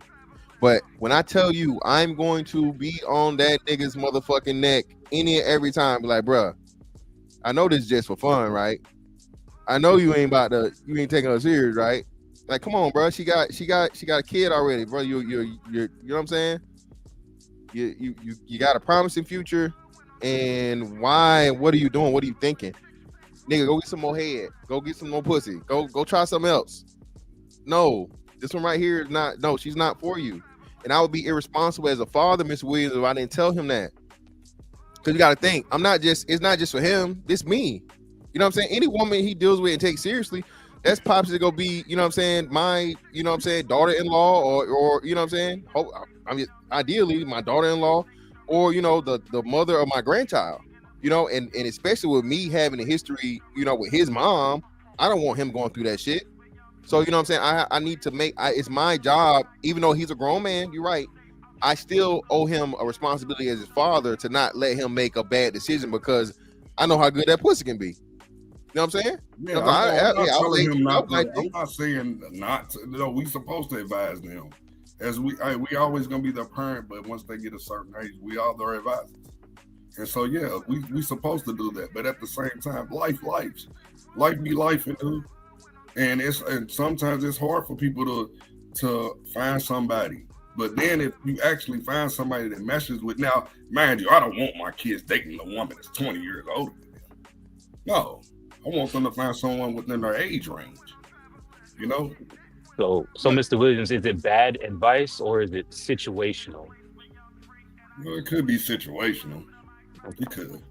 Well, it could be situational. I think that's the thing, right? The listening gotta be paramount, right? Because I'm looking at everybody who's participating in the chat and us. They're not understanding what Mr. Fantastic is saying, right? Here's what we're saying, right? People are older. Women have kids. You trying to just automatically say, I'm not dating those women, but you already don't have options, right? So to just eliminate an entire group doesn't really make sense based on your options, based on your access. And then the truth is, when you meet shorty outside, you ain't thinking about no kids and none of that shit. You trying to see how you feel about her and vice versa. You trying to get access to the pussy, right? Essentially, right? We know that this is happening. If you fall for her, like niggas always do, we ain't surprised. And we ain't shitting on you. Baby boy come to you. He 21 years old. He played foot. Mr. Fantastic's son literally plays football in college, right? He's 19, right? 18? He'll be 19 next month. This is actually tangible, right? He finds shorty that got a kid. Okay, beloved. She pretty, yeah, she fly and all that. Do you know how much it cost me to raise you? You probably owe me $250,000. Dad, what the fuck? Well, knowing he got braids, right? Dreads. Yeah. You got to get your hair done. $300,000, right? You start to just say things that start to resonate with baby boy. You know how your aunt come over and that she always got that crying ass baby. I'm not watching your girl's crying ass baby, right? And you got to just help him understand what the parameters are, right? What the risk, make a real assessment, right? And how his life can be either easier or harder doing it this way or that way. You don't got to beat him down, right? Parenting has stages, right? And when he's 21, 18, 19, 21, even if you still giving him money, you become much more as an advisor. But they still need you, no question, right? But you become much more of a like, well, just consider this. Think about the difficulty. Think about what you do and don't have. Think about the things you want to do, how you want to travel, you can't find a babysitter, etc. So just make sure they understand thoroughly what they're getting themselves into. In a perfect world, of course, right? You don't want him to deal in that facet, but we all know life be life. And like you said, I think that's how you had the conversations, But I saw somebody like, wait, I thought y'all just said don't our baby mother's a good choice. You got to have conversations based on station, based on where people are. And I think that's the reality of the situation. Yeah, no, I still hold on. I never said baby mama was a good choice. I never said that. No, that's something I never said. I said good. I'm saying they're a choice that you gotta consider. Yeah, that's what I'm saying. If you are, it's unrealistic for a man that has children, and especially like say a man that's older age, right, to be like, I'm not fucking with no single moms, nigga. You got kids yourself, and you not really, you look. Once you get, especially like, bro, they calling you unk at like 38, bro. These young girls, they calling you unk, nigga. All right, they sugar daddy. They see sugar daddy fucking central. So I mean, even if you had your little fun with them, you know what I mean? Nah, bro. You know, so that's what I'm saying, man. That's another thing too, Ham. We didn't touch on that, but like, bro, nigga, you not fucking no 25-year-olds, nigga. That's all right. Stop it. Stop. You don't even want to. Like Ham said, bro. I see these young girls. I was in Cali, and two cute chicks. They were sisters or whatever. It was just they was too young, man. I got like my daughter's 18. Like so, and it's just weird. You know, I'm not saying it's anything. I'm not saying it's immoral or illegal. If you out here fucking a young hoes, nigga, man, hey, live your life, young nigga, get it. All right. But for me, it's just like, you know what I mean? I'm not pursuing no chick that's like, you know what I'm saying? I'll say like 20, it's definitely 25 and under. It's just not, it's good to look at. She cute, but I'm not even trying to approach a chick that looks like she has that, you know, that. I don't want nothing young but a sandwich, man. I don't want nothing young but a sandwich. That's it. That's the thing. Like approaching one of them, they just look so out of bounds, like out of place. And remember, we was out at such and such a club. It's plenty of chicks that's dope. That's our age. You know what I'm saying? At least 30. You know what I'm saying? 30, 32. Like you could just tell how they look, right? They don't look like no young ass girl. Yeah. And then even the places you pick, right? Like before we had a dinner, I met them at this place, and this place already expensive. You know what I'm saying? It take forever to get in. And if you got a reservation, you got to put money down on it. You're already going to cultivate a specific type of crowd anyway. You know? So, but yeah, that shit. You ever try to talk to a young ass girl? Or they just try to talk to you? Like when I'm DJ, I swear to God, like they just be, I'm just like, if you don't get your little dusty, you know what I'm saying? Like, you don't. They hold up this. They got this phone shit where it scrolls a message. Oh yeah, you put it on your head and they do. Yeah, they like this. They like this. I'm like, you don't get your little dirty. You know, but yeah, that shit. What do you think is a good range? I say a 10-year difference is like reasonable. You guys have at least something within commonality. Mm-hmm. Anything over there, I think, is just crazy. And even still then, like 10 is stretching it. So like, I'm 41 now. You got to think. So when I was grown, they were still in fucking elementary school. You feel me? But you know, 30 is definitely for the most part a mature adult. That's why I say. So that's why I say like 10 years is like reasonable. Yeah. And now, like, you know, when we talk about your age, because 10 years from my age, a lot of women are damaged. 10 years older than me, they're damaged. Oh, we not. Well, I don't think we was talking about older. I'm saying as far as like from you and Ham's age group is perfect. You know, going toward mine. Like, you saying we can shift either or. We can shift both ways, but the older you get, you can only shift down. Yeah, I agree with that. Yeah. 10 years older than you is Alzheimer's patients, though. Yeah, that's why I thought you said damage. You talking about hip replacements in nursing home. Psychologically, like the women that are born in 69, because I've dealt with some of those. Yeah. Two set in their ways. Because they've been damaged by men, so it's bitter. Mr. Williams, it's 3 people in the chat that know what you're talking about. Ain't nobody going to the year 1969 for nothing. I'm just saying, anecdotally, I've experienced. Yeah, no, I got you. It wasn't good. Somebody that was, you know, damn near 10 years older than me. Yeah, I got you.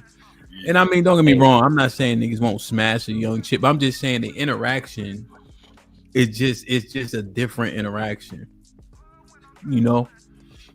So it's just not it. That's all. Hey, Ham, real quick before I get up out of here. That I wrote this down too. That Cheeky and Jalen thing that happened last show, like they both did the role play. Yeah, you don't know how good of a job that both of them did. Like that. That's how I see it around in my anecdotal experience. That's how it play out. Like it play out that way, and that was real to me. So I just wanted to thank you for setting that up because that was real. That was real. No, they did a good job. They did a good ass job for sure. You know, overarchingly, man, what I'm finding, and I'm glad Mr. Fantastic presented this, is simply that the good of some of the verbiage and the rhetoric, right? I think unfortunately it's outweighed now by the hyperbole and the negative results, right? I wish that more men were taking the good out of what was said and then making it manifest into something they can use and tangible. You know, but I often find people err on the thing that is easiest for them. You know, so young is not. Or excuse me, what the fuck I say? Easy. The easy shit is more tangible. You know what I mean? The hard shit is what people often steer away from. So when you give them an opportunity to do something easy or something where they don't have to do the work and it's blamed on others, you don't see people progressing. You know what I'm saying? And in reality, this shit don't look like what a lot of what's being said. That's why I'm glad that he presented this, because we've been nailing down that shit left and right, looking at the different talking points and shit like that. You know? So I think that this is a good ass job, man, for sure. Jalen, like, share, subscribe, tell a friend, hit that like button right now if you can. That helps the channel the most. Jay Miller with the $5 says, telling older adults to date single mothers is one thing, but we should never encourage children and young adults to do it. Yeah. And that's why in his example, when he was talking about Baby Boy, he's saying, no. Here's what I recommend for you. You know? And a lot of things are situational, you know? And again, the platitudes got to come on down.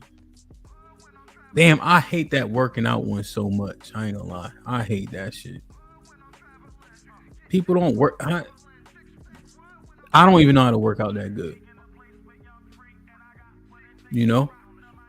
Aaron, we playing football. We do shit for power and acute movements, right? Explosive movement. That's it.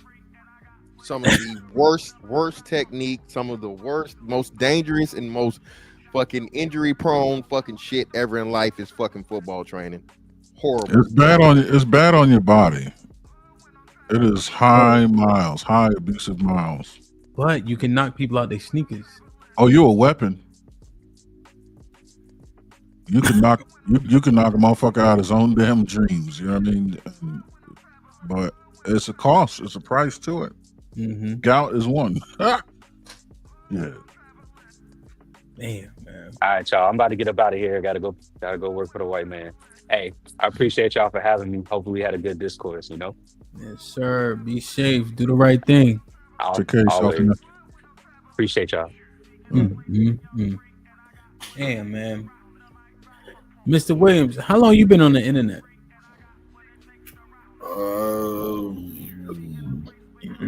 You guys? I guess. This year. And you said you hate that shit. Yeah. What was the most bothersome part to you? Just I've seen too many people influenced by Redpill to the point where that's all they talk. They say the same talking points every day, and they've been doing it for like 8 months. Even when I'm on the panels, it's the same exact. There's no changing their ideology at all. They just stick with the same thing, the same script to the T, where you just know it verbatim. Does the script have merit though? Not to me. Just doing research behind it, and see, it took me a while, and then when I started studying that there were more than one pill. It was a red, a blue, I think a purple, and a black. And I was like, damn, I didn't know all of these damn pills existed because I thought of the Matrix when I first heard about it. You know? And so when I started looking at it and then just going in the chats and just looking at everybody's content, I was just like, if Red Pill is working, why are the same people so angry when it comes to women? Why are they so angry? You would think if they're giving advice to the younger generation that they would start to be more happier because they're actually spreading their message, but they just seem to be just more angry and more bitter. Just from what I've been seeing. I saw this thing. Hold on one second. Hold on, I'll be right back. Yeah, so nah, man, listen, the whole thing of this, and I understand what you're saying, Mr. Williams, the rhetoric part of it, but then too, like, you got to understand, right? This is a new form of media, right? New form of media, new form of entertainment, and I don't think people understand just how big the shift is from, you know, television to panels and podcasts and all these different things. So it is some overload aspect of it, which I can understand. People get tired of hearing the same thing. But at the same time, you have, you control your algorithm. If you're hearing the same shit, mix it up.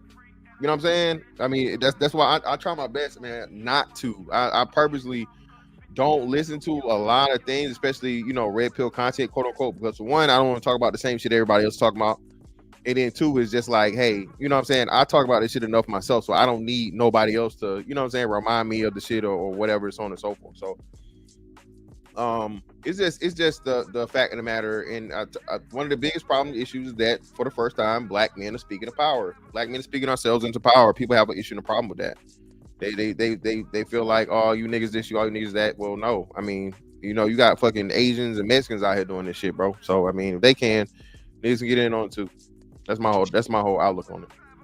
And you know, another thing that happens is there's two polarized, right? So if you take a look at stepfatherhood, well, if on the one hand you say we shouldn't necessarily oppose or shun stepfatherhood or dating women with children, then they'll automatically say, well, are you saying we should promote it?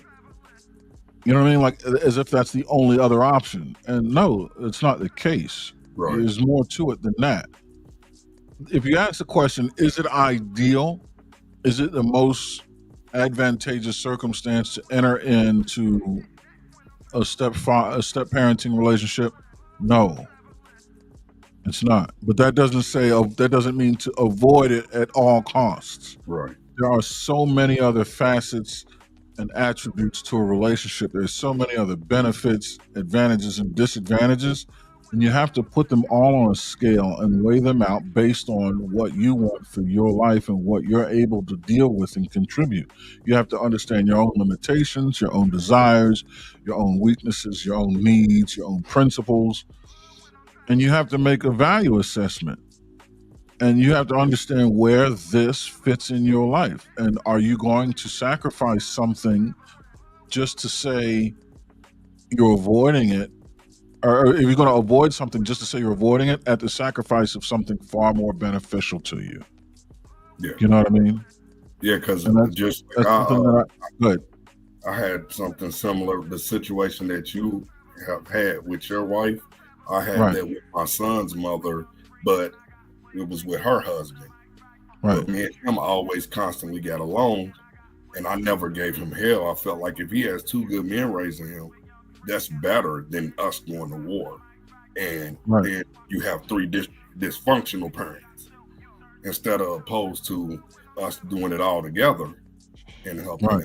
And that's my 27-year-old. And so it just worked out better for him, and he's successful with that because we made sure we was going to be mature enough for that. And to Fantastic's point, you know, that is one of the things that, like you were saying about the black men empowerment. I love that factor. I just think it's an abuse of the power is what I don't like. The fact that we can be empowered and voice our opinions and everything, I think is dope. But I think we just have to do it. You know what I'm saying? Just do it more positive and make sure that when we're empowering, we're doing it, you know, just the right reason. Because I do want this younger generation behind us to, you know, to succeed. you know. Well, that's the I guess the balancing act of sorts that has to happen. But you know, and nothing is perfect.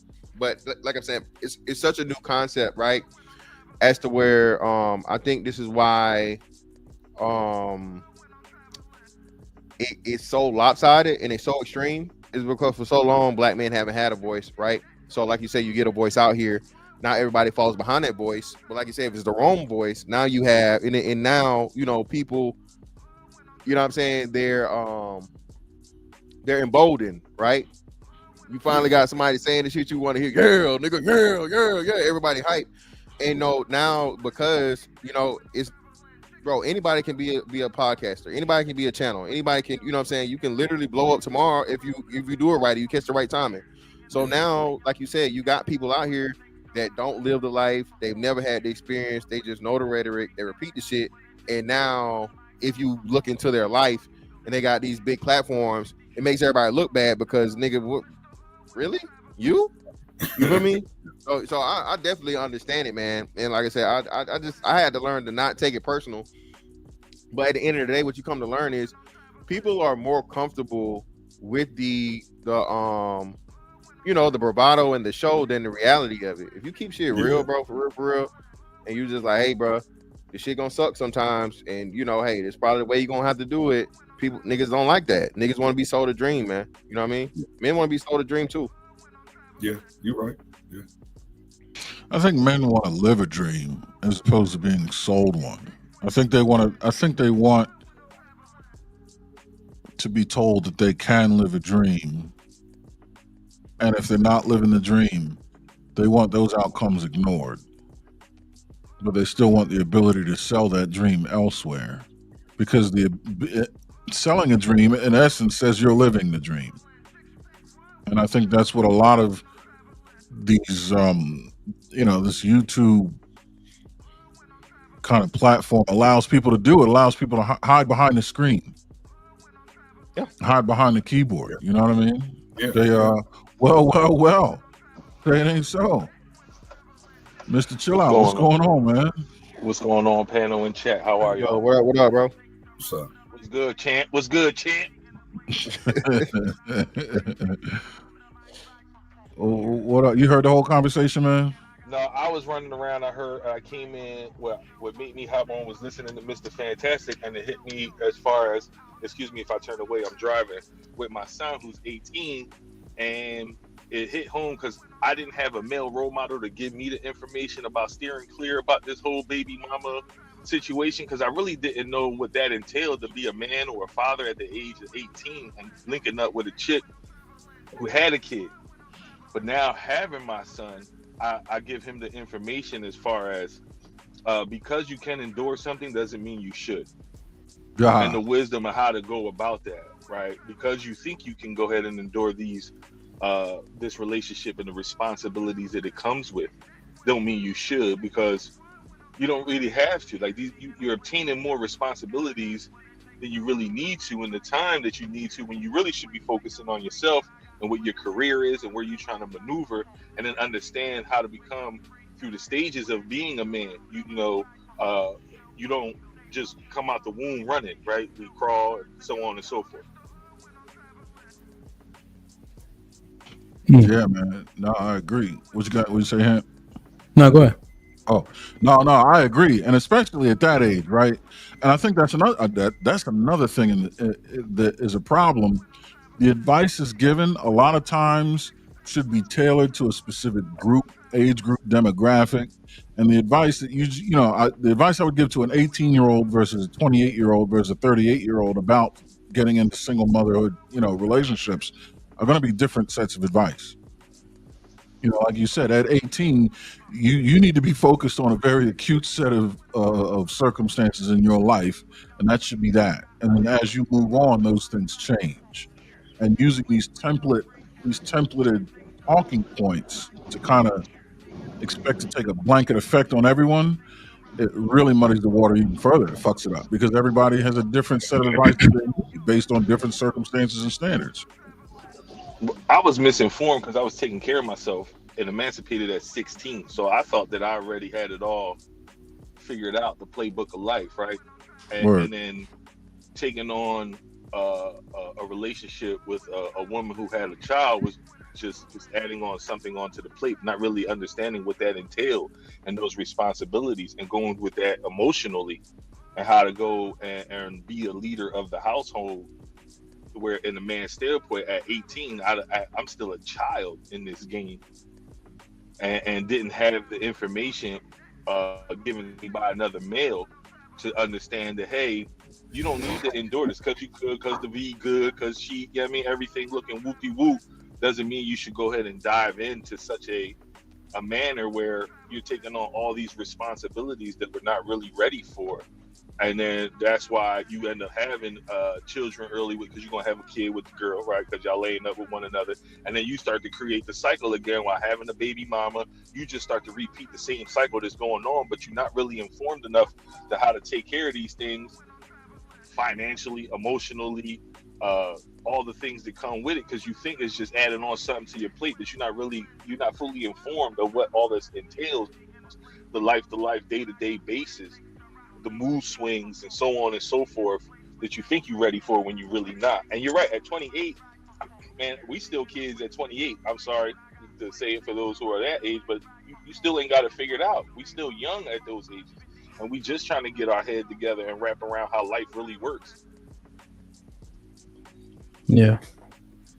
Shout out, Hamp. What's poppin'? How you? Oh, I'm good. You already know. Over here just doing what we do. Mm-hmm. Yeah, no, 100%, man. Hey, I'm just thinking through the shit. Like, Now I just remember when I first started looking at the talking points as opposed to repeating them. I'm like, wait a minute.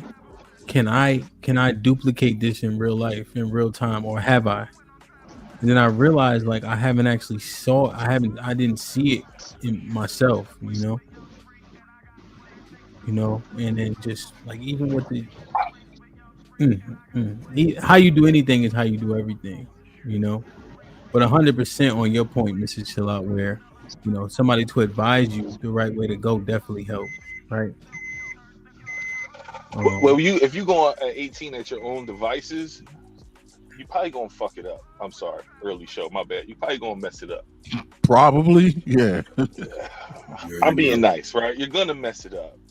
Yeah. And especially if you don't have no information at all. Like you're in this world as a loner, fighting it, figuring it out, and then you're seeking companionship. I mean, you gonna pick the wrong chick. The chick is gonna pick the wrong dude. I mean, this is, I don't think this has a gender at all. You're gonna make bad decisions, even for females to females and male for male. You're gonna make the wrong decision because you think you got it. I just remember being 16 and you be like, I know. Remember they always talk, I know. I look back now at these foolish 16 years, I'm like, I didn't know crap from crap. I couldn't even tell you if it was chocolate or crap. I didn't know nothing, and I'm still learning every day. But they think I know, I got it. They see it on social media, so on and so forth, and they getting the wrong info, and they living up to this facade code of life, and that's the information that's being fed to them. If it's 100 of us and 100 million of them giving them the wrong information, they're not going to want to hear this information as far as the right information, because it's not as attractive as the information that they get. Yeah. On this level, my kids, I learned from my mistakes, so I was able, especially my sons, not to make the same mistakes I made, because I became a parent at 16, and my parents were not thrilled, but I knew how to advise my kids on what not to do and stay on them about their education and all of those things. And now I'm glad that the youngest is 24, but everybody else had got it, even the mistakes I made with marriages and everything. My kids did better than what I did because I didn't want them to make those mistakes. So I think it is about not only the experience, but advising them, hey, and then certain doors I just wouldn't let them go through. Because sometimes you just don't have to go through them. And so if I could, just like I had a couple of sons, hey, if you run the streets, I'll get you myself, because the streets is going to take you off. So I might as well do it for you. And I had to be on them and be on them about that's not the right way to go. And I'm glad as of right now, none of my kids have been locked up. None of them have gotten into anything like that. And out of 3 of them, they're all parents. So I think that's really good. Well, 4. True. 4. But it's just the fact that now I can see when there's no greater feeling when you heard your grandchild call your child daddy, and then they see them call you daddy. Yeah. So, just passing that type of stuff on and that advisory role, good feeling. Yeah. Good feeling. Just because it's all about legacy at the end. Yeah, Mr. Wayne. Yeah, playing. So, there's one question I want to ask, man. Well, one last question I would say. The channels, right, that seemingly play into where it's all women's fault, right? And then tell men to try to live up to these platitudes. I don't know what the right verbiage would be. And Mrs. Shaw, do me a favor, mute real quick while you're not talking. That's all, just because you got a little bit of background. Is it a pander? Is it almost like abusive or taken advantage of? Right, like playing on the heartstrings of the men that are already at a deficit. See what I'm trying to understand? Like, so if I keep saying it's the women, the women ain't shit, right? All you gotta do is make $100,000 a year and get in shape and all this shit, right? Now the men that are seemingly fit the guys who fit that role are not having success, right? You allow them to stay where they are and you keep feeding it. Yeah, that's right. Yeah, that's right. And you keep them there though, right? But they're not actually progressing. They're comfortable because you backing them up. Is that almost like a pander or abuse or in some way, shape, or form like manipulation? Yeah, it's predatory. So it's like you know predatory. What I mean? That's the word. Go ahead. Yeah. So if you know Buddy's not built for that, he's not. Listen, well, that's what I'm saying, and that's why I say that's the balancing act, right? So if you're gonna speak in all these generalities, like you said, I agree. Nigga, get in the gym. Okay, get in the gym and do what? Most people don't know how to fucking work out, especially you're talking about proper form, and everybody want to bench 225 their first day in the gym, and you think because you 300 pounds. No, nigga, I promise you, I've seen 300 pound, literally 300 pound men that couldn't motherfucking rep 135. Why? Motherfucking got no upper body strength. You ain't never motherfucking did. You ain't never worked out a day in your life. So even with the strength that you have, you're gonna struggle to do the bare minimum, right? I think there definitely needs to be more details given. I agree with that, but at the same time, though, the balancing part comes in is where, nigga, it's not just you, man. It's not that you just this horrible, terrible fuck up. It's like you can't get shit right, so on and so forth for black men specifically. Hey, these women are out of fucking pocket, but at the same time, it ain't just them only. You know what I mean? But still, like I said, I think the biggest issue and problem with the black male advocacy part of it, right, the empowerment aspect of it, is that black men have been told all the negative for so fucking long. You know what I'm saying? That's all they know. So, and I like you guys are pointing it out, being that that's all you heard. So as soon as you hear something positive, everybody just just jump to it, and and the hyperbole draws them in. So yeah, damn. Yeah, no, 100%. I think you said a couple things, right? And I think that's when we have to be careful. If we're saying, and we can agree that there's a sect of men, black men, who've been beat down, right? To beat them down further probably doesn't make a whole lot of sense. Yeah. However, placating is dangerous, right? So I wonder, like for instance, like Mr. Fantastic and I were talking on the panel. They were talking about the jail population, right? And we made an argument that said, well, that's 500,000 black men in prison, or the arrest was like 8,000 or something like that, right? 10,000, I think it was crime, something like that, right? Yeah. But there's 20 million of us. So it's nominal, right? But the truth is, I think if we're being fair to the conversation, the fact that out of the prison population, we represent 30% of it based on that demographic, while being 14% of the population, including the women, is a problem. So when we're talking about criminal element, we have to stay in that criminal element pocket. We can't include other black. We ain't talking about everybody. We talking about the criminal element at that point. And so we have to be fair to the conversation, right? Yep. So it is us doing the violent crime, although we know it's not a bunch of us, but we still overrepresent, right? So what can you do as a black man to make sure that you don't fall victim, right? So when we're talking about something, we really have to be honest in that conversation, right? While telling them, yeah, we are a problem in this.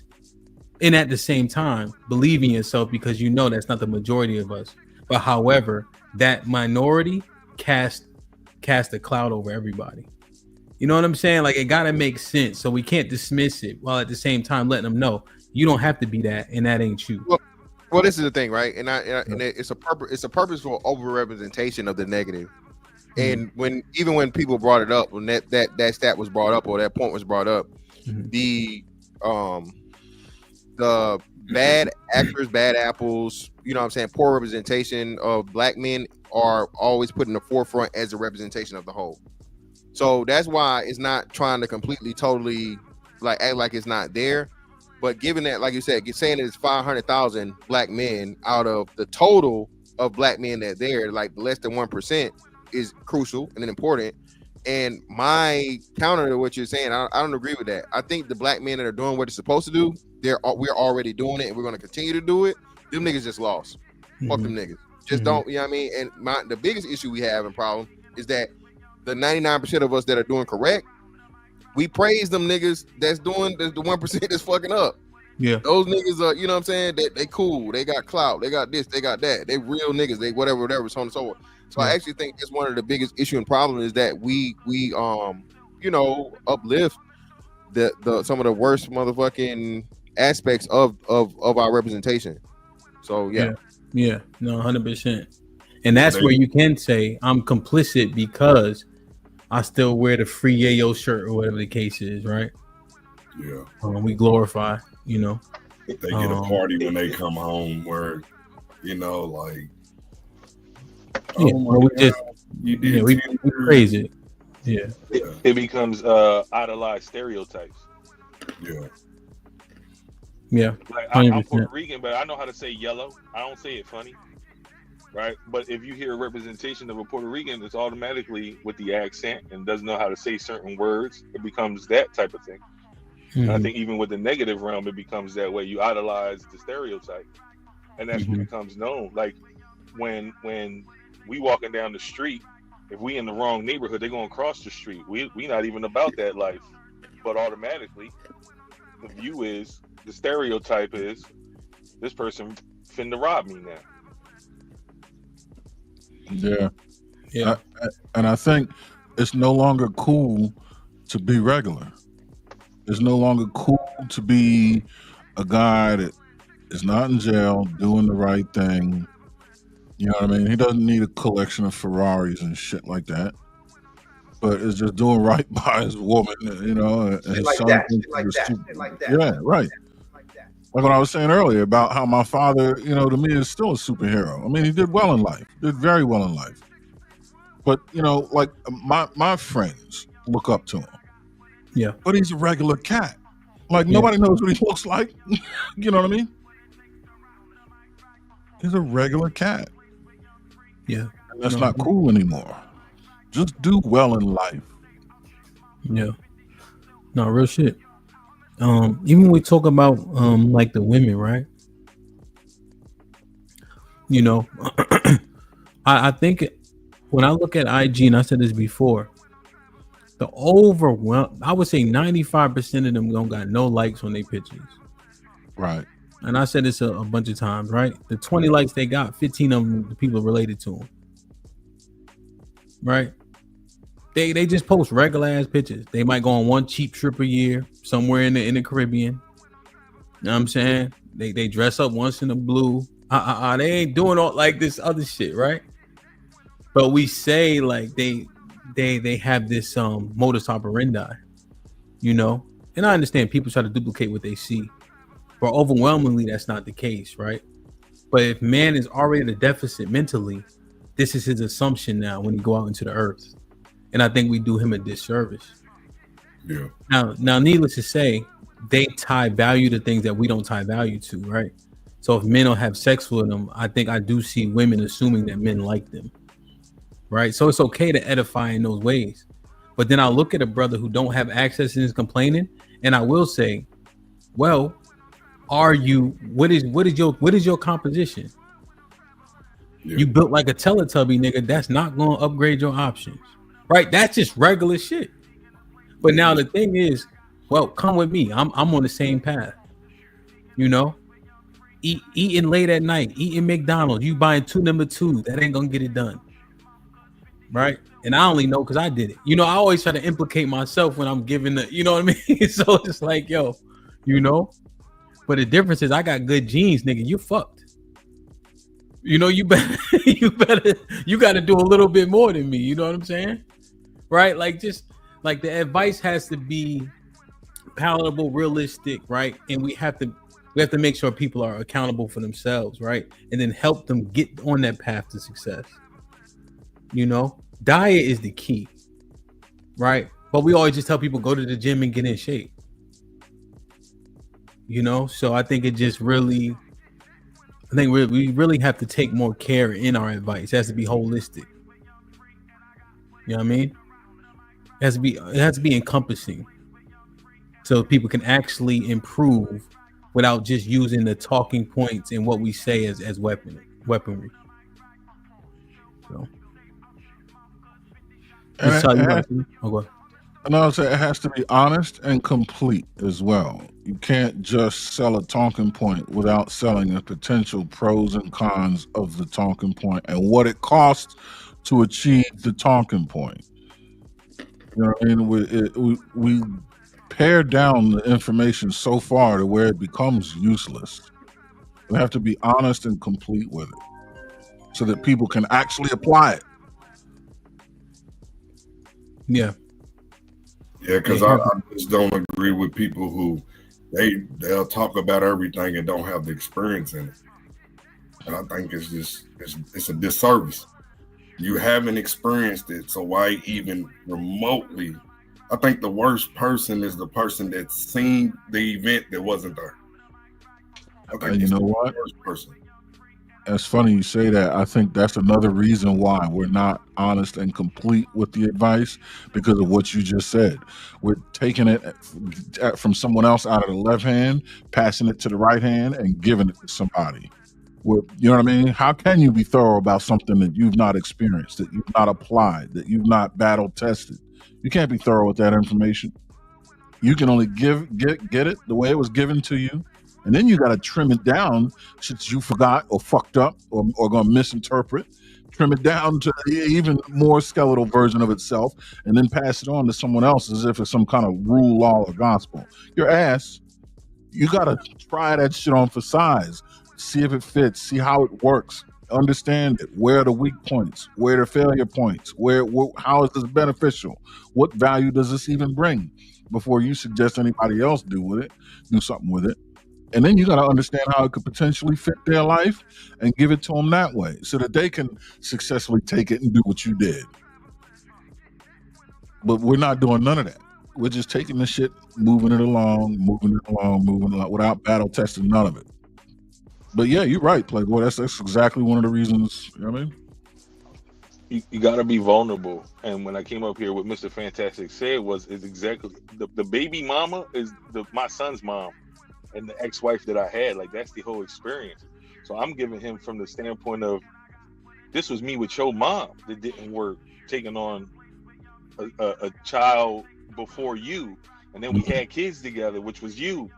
And look what we endured, and look at the chaos that was in this house. That me and your mom separated from each other and grew apart, or whatever the case may be. But this was firsthand you.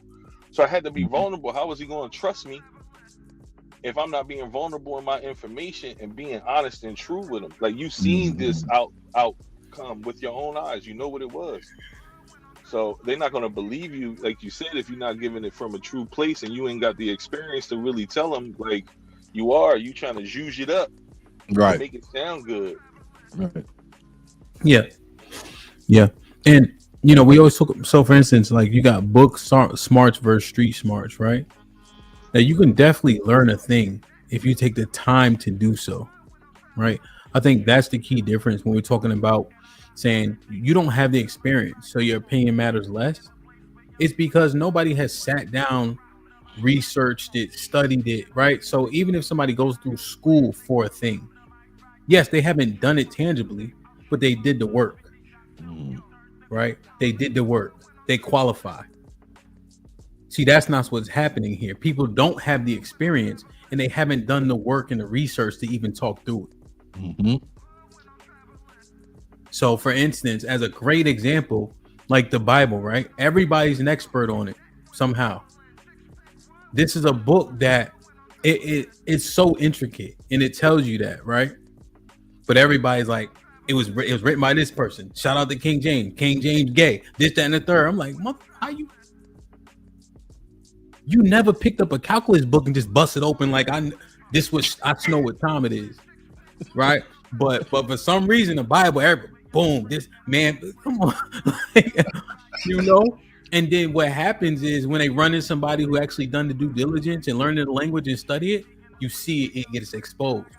But because people think that a lot of what we're talking about is opinion based, when really the experience has to matter when you're talking, right?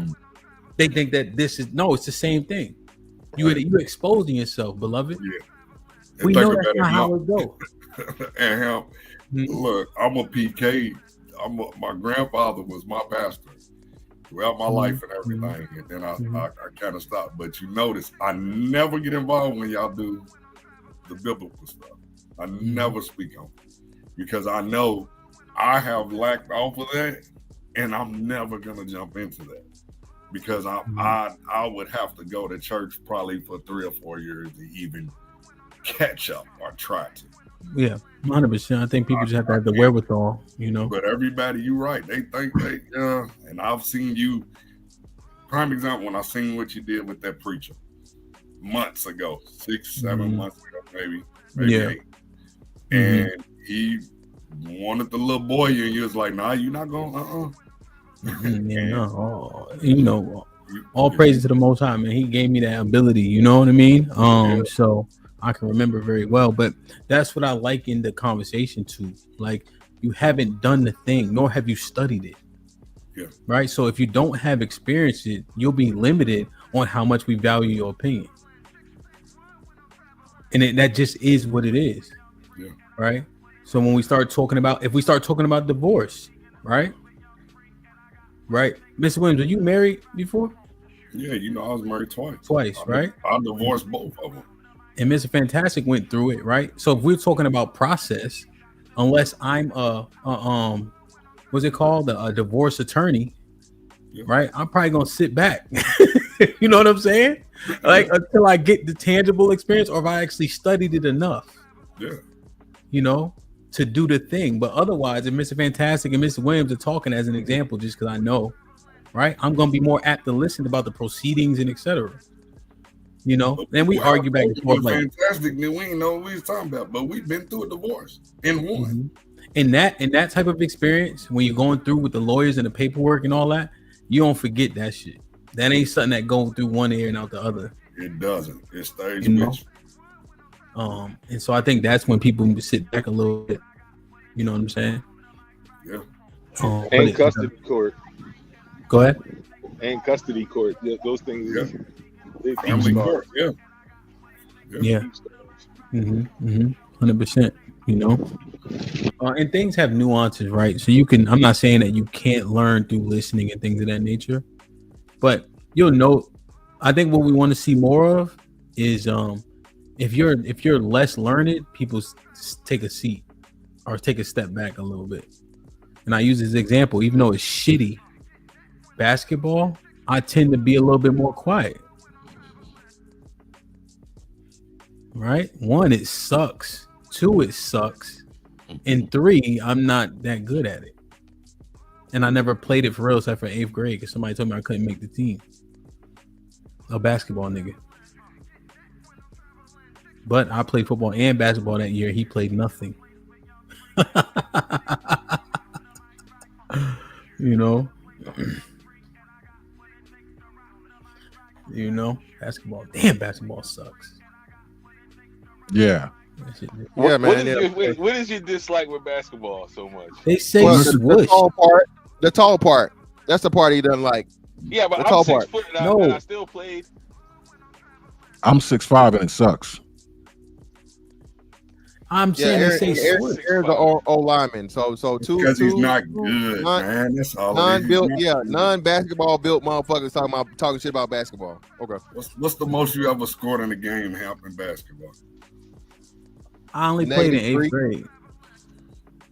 What was the most that you scored though? Maybe like 8 points, maybe.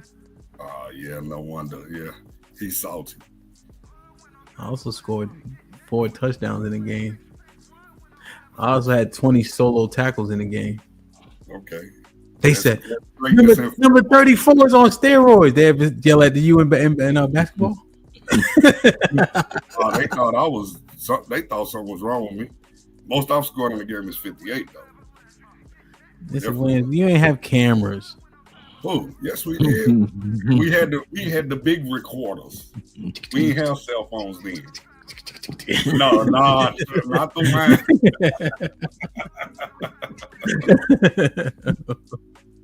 That was a good one. You just didn't have the Polaroid. I didn't have to do the Polaroids where the real. Damn, man. I think somebody asked a good question that I want to, even like this, right?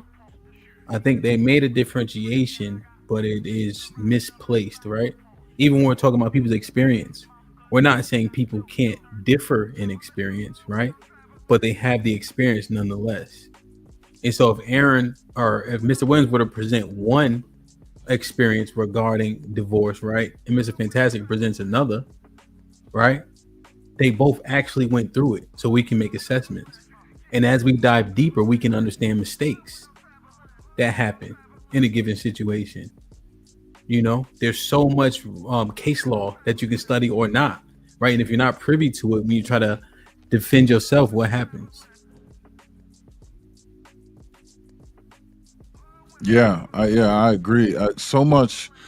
I think the fact that we don't give any credence to these anecdotal experiences, I think kind of shoots ourselves in the foot, because that's where precedent can be found. Much to your point, DJ Ham, you know what I mean? You have in case mode, you have to juxtapose individual cases against one another to determine precedent, to determine failures and things like that. But each one is anecdotal. Mm-hmm. You have to look at that.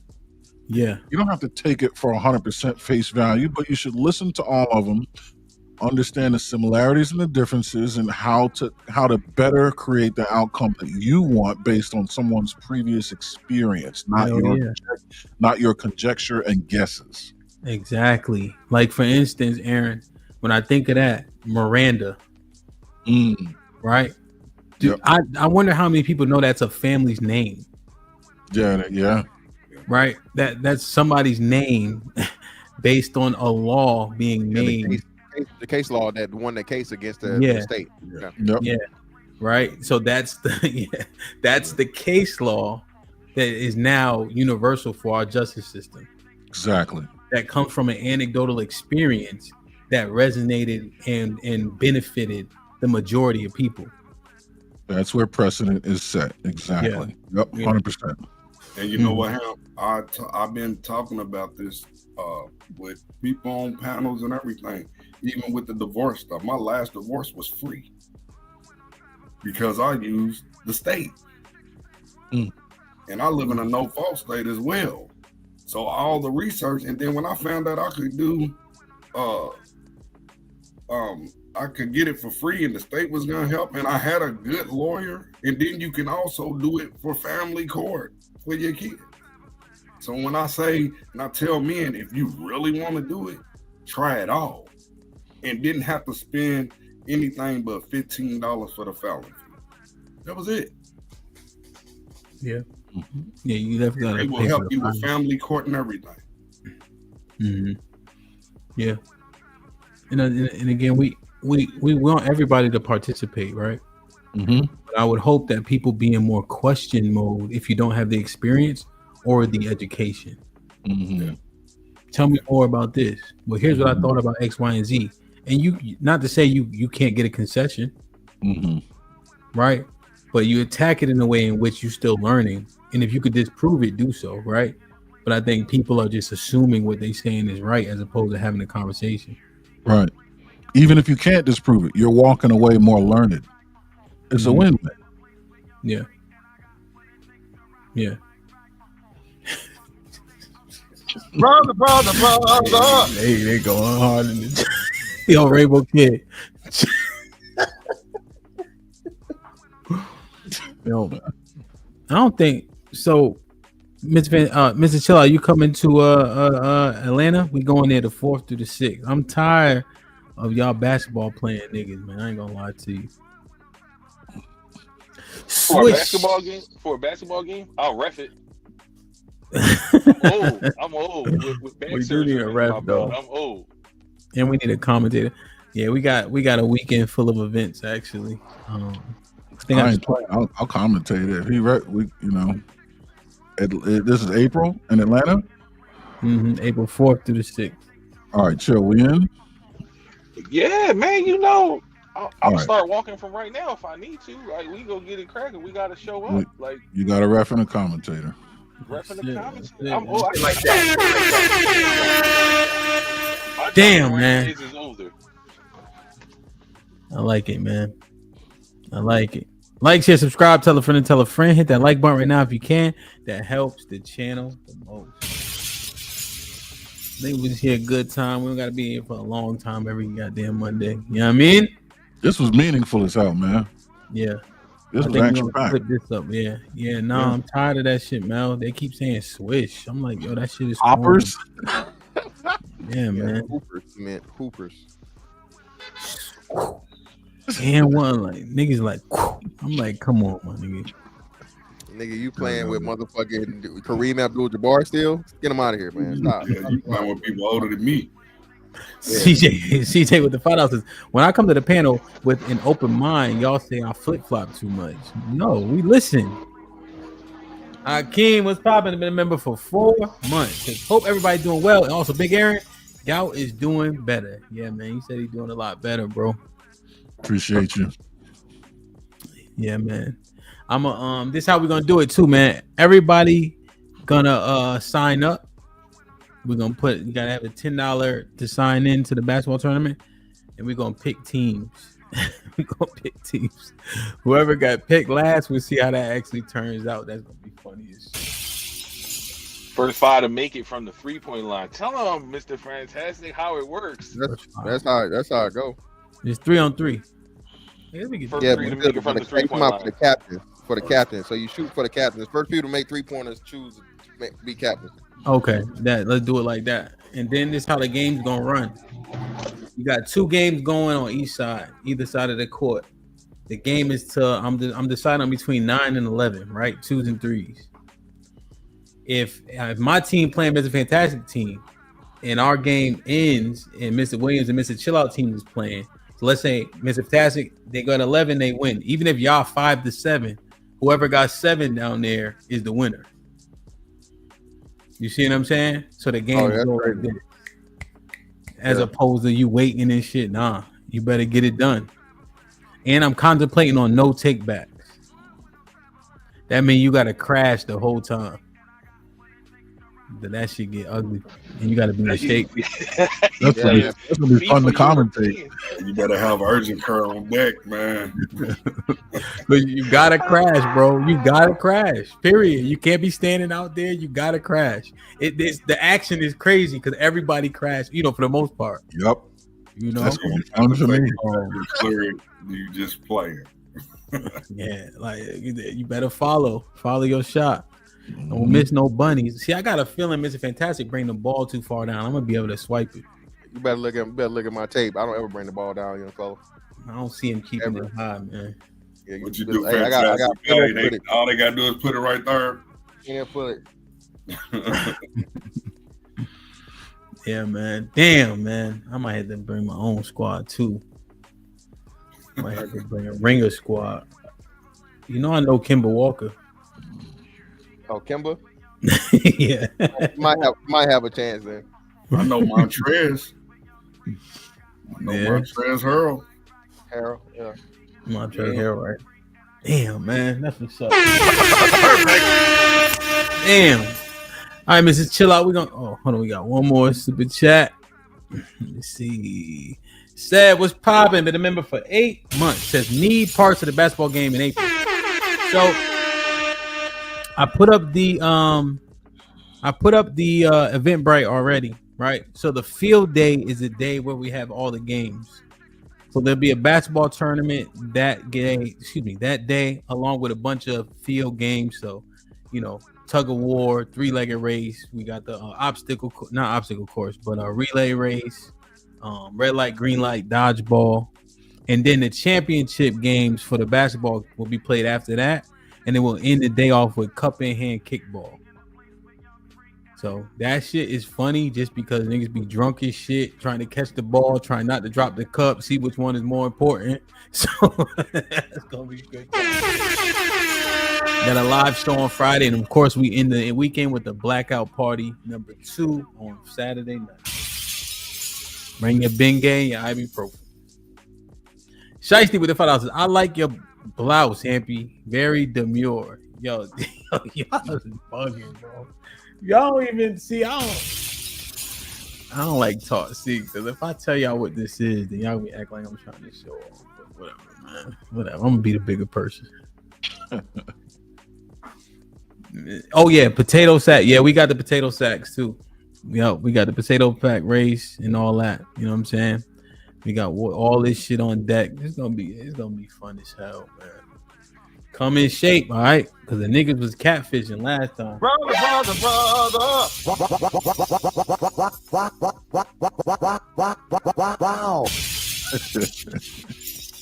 Niggas was catfishing, boy. Everybody, Mr. Chiller, everybody that was 6 feet was my height. Said, hold the fuck up, man. That's what's up, man. Mr. Chill out. It's a good thing we met in person, man. It's always an honor to be on your show. And you already. I appreciate you. And as I go by saying, man, stay honorably obedient, overcoming dominantly throughout hardship, importantly noticing God's strength. That's hood things. Hood things. Shit like that. Mr. Williams.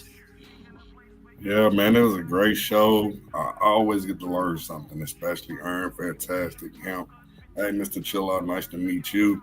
Hey, yeah, man, just everybody just keep striving to do better. That's it. Yeah, no, real shit. And Ren. Shit like that. This is a short one, but a dope one. Pause, I guess, if it's appropriate. But fuck all that. These are my homies. These 5 squares up here. And shout out to Tea Leaves. Got my old head. Tea Leaves, the young buck. And these are my 3 brothers right here. This was a fun show. A lot was mined out. I hope a lot was learned. This personally is a banger. This is one for the books for me personally. So I appreciate and love all y'all dudes, man. Real rap. No, real shit, man. For real, man. I love you too, man. I appreciate that. Word. Mr. Fantastic, any final thoughts? Brother. Hey, man, stop the cap. I know you niggas. All right. You know how I know you niggas? Because I'm niggas. I seen y'all. I was there with you, beside you. All right.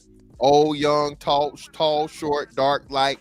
I know you niggas. You not fooling me. Okay. All right. You know what I mean? Go ahead and, you know what I mean? Go ahead and take that big girl to Golden Corral, nigga. You can bring her out in public every now and again. Yeah, you ain't fooling nobody. We know what's going on there, young fella. But nah, man, for real, like I said, I agree, man. This was a great topic today. Listen, man, bro, just be a man, bro. Be your own man. Do what makes sense, but at the same time, what does best for you. If a baby mom motherfucking is in your cards, my nigga, hey, you know what I'm saying? Hey, play that shit like the big joker. You hear me? But by all means, man, don't live your life and try to ascribe to something that you just cannot maintain. Because all you're gonna do is end up hurting yourself in the end. And the only person live your life is you. Appreciate your help. Oh, real shit, bro. Real shit. Yeah, man. I want to make sure that we communicate effectively and clearly, right, and transparently as possible, right. I think we need to advise each other, no question, right, and then be open to the possibility that we're wrong. If I have the experience or the education, I'm going to lean into those conversations. In the instance I don't, I'm going to listen more and ask clarifying questions. If I think something is incorrect, I'm going to mine it out with that person to see if we can get to a common ground, or if I'm wrong and then I concede it. You know what I'm saying? Be very careful to speak in a hyperbolic way, to which people only err on the things that were spoken in hyperbole. People often remember the extremes and forget a lot of the meat pause that was kind of encompassed in that, right? So we got to be very cognizant. People are much more likely to take the easy road, you know? So if you give people a way out, women and men, we take it. Men are accountable because society holds it as such. I wonder if it didn't, would we be as accountable? Right? So I'm always trying to be considerate of that fact. Is it an innate, or is it because we have no choice? I think it's kind of because we have no choice. So therefore, when we communicate, when we want to teach, coach, and train, we have to make sure that the accountability is spoken, while also telling them the things that they maybe don't have control over, and control the things in which they do. Once I tell you to control it, I'm going to tell you how. If I tell you lose weight, I'm going to tell you come with me. If I tell you lose weight, I'm going to tell you those cupcakes and the kids' snacks ain't doing it. You can't outrun a diet. Something that people can grab on to that is substantive. You know? So let's just keep getting better, man. All the men up here, I love and respect, and you can see why, man. I love y'all. I appreciate y'all. Bravo Tex Luke with the 20 bucks. A great show, gentlemen. And Hamp, how is it listed? It's listed in Eventbrite. I'm gonna put the thing up for the basketball as well. Just because there got to be a little bit of buy-in so that we don't have people just acting like, you know, they gonna play then don't play and shit like that, like with the box. Shit like that. Hakeem with the 10 ounces. Hamp, would you be willing to help us finally nip the old head conversation in the bud finally too? But we need Mr. Williams, Big Aaron, and Fantastic because they never been there for the convo in depth. Are you saying like when we did it before, the generational conversation?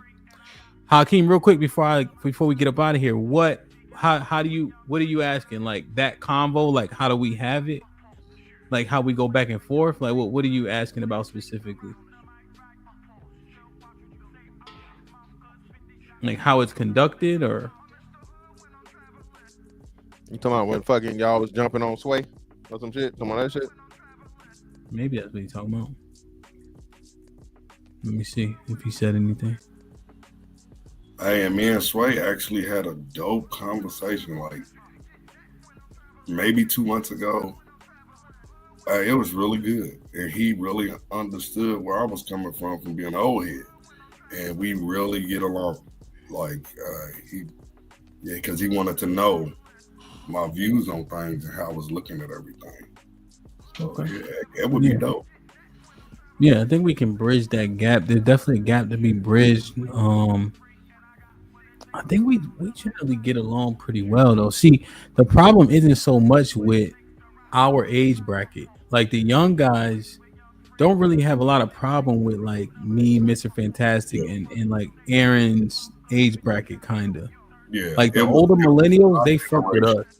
Yeah, it was my generation. They was, and the ones that were older than me, they were having problems. Yeah, the Gen X, I think it probably get the Gen X. They started to be like, y'all niggas don't know shit, because You know, they kind of feel that way about Generation X a little bit, for sure. Yeah, Gen X was giving them grief, and so they was giving it back instead of having a real conversation about it and understanding about it.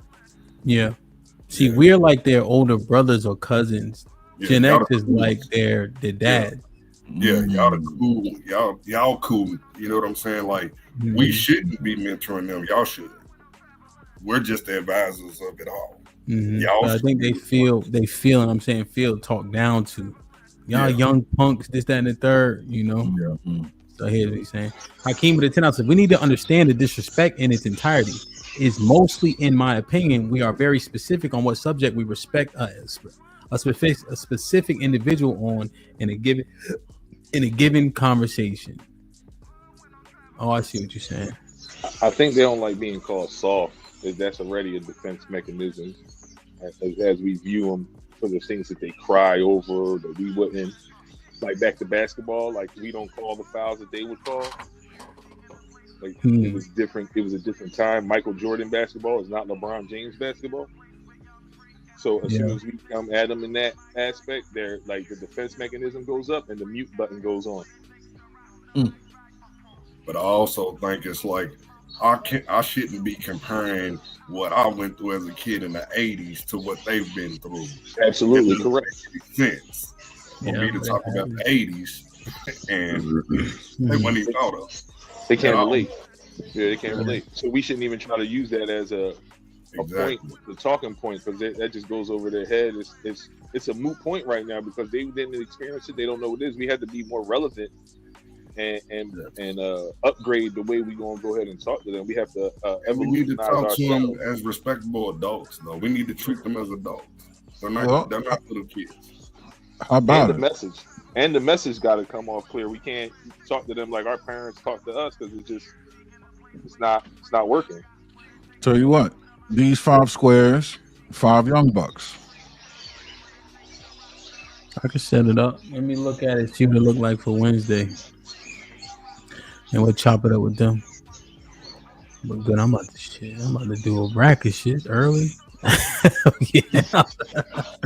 Damn, man. Good, man. Good. I like it. I like it though. I love y'all. I appreciate y'all. Y'all jump in the Discord. I'm sure they'll have an after party there. Let's keep grinding and getting better, man. Like, share, subscribe. Tell a friend to tell a friend. And we out.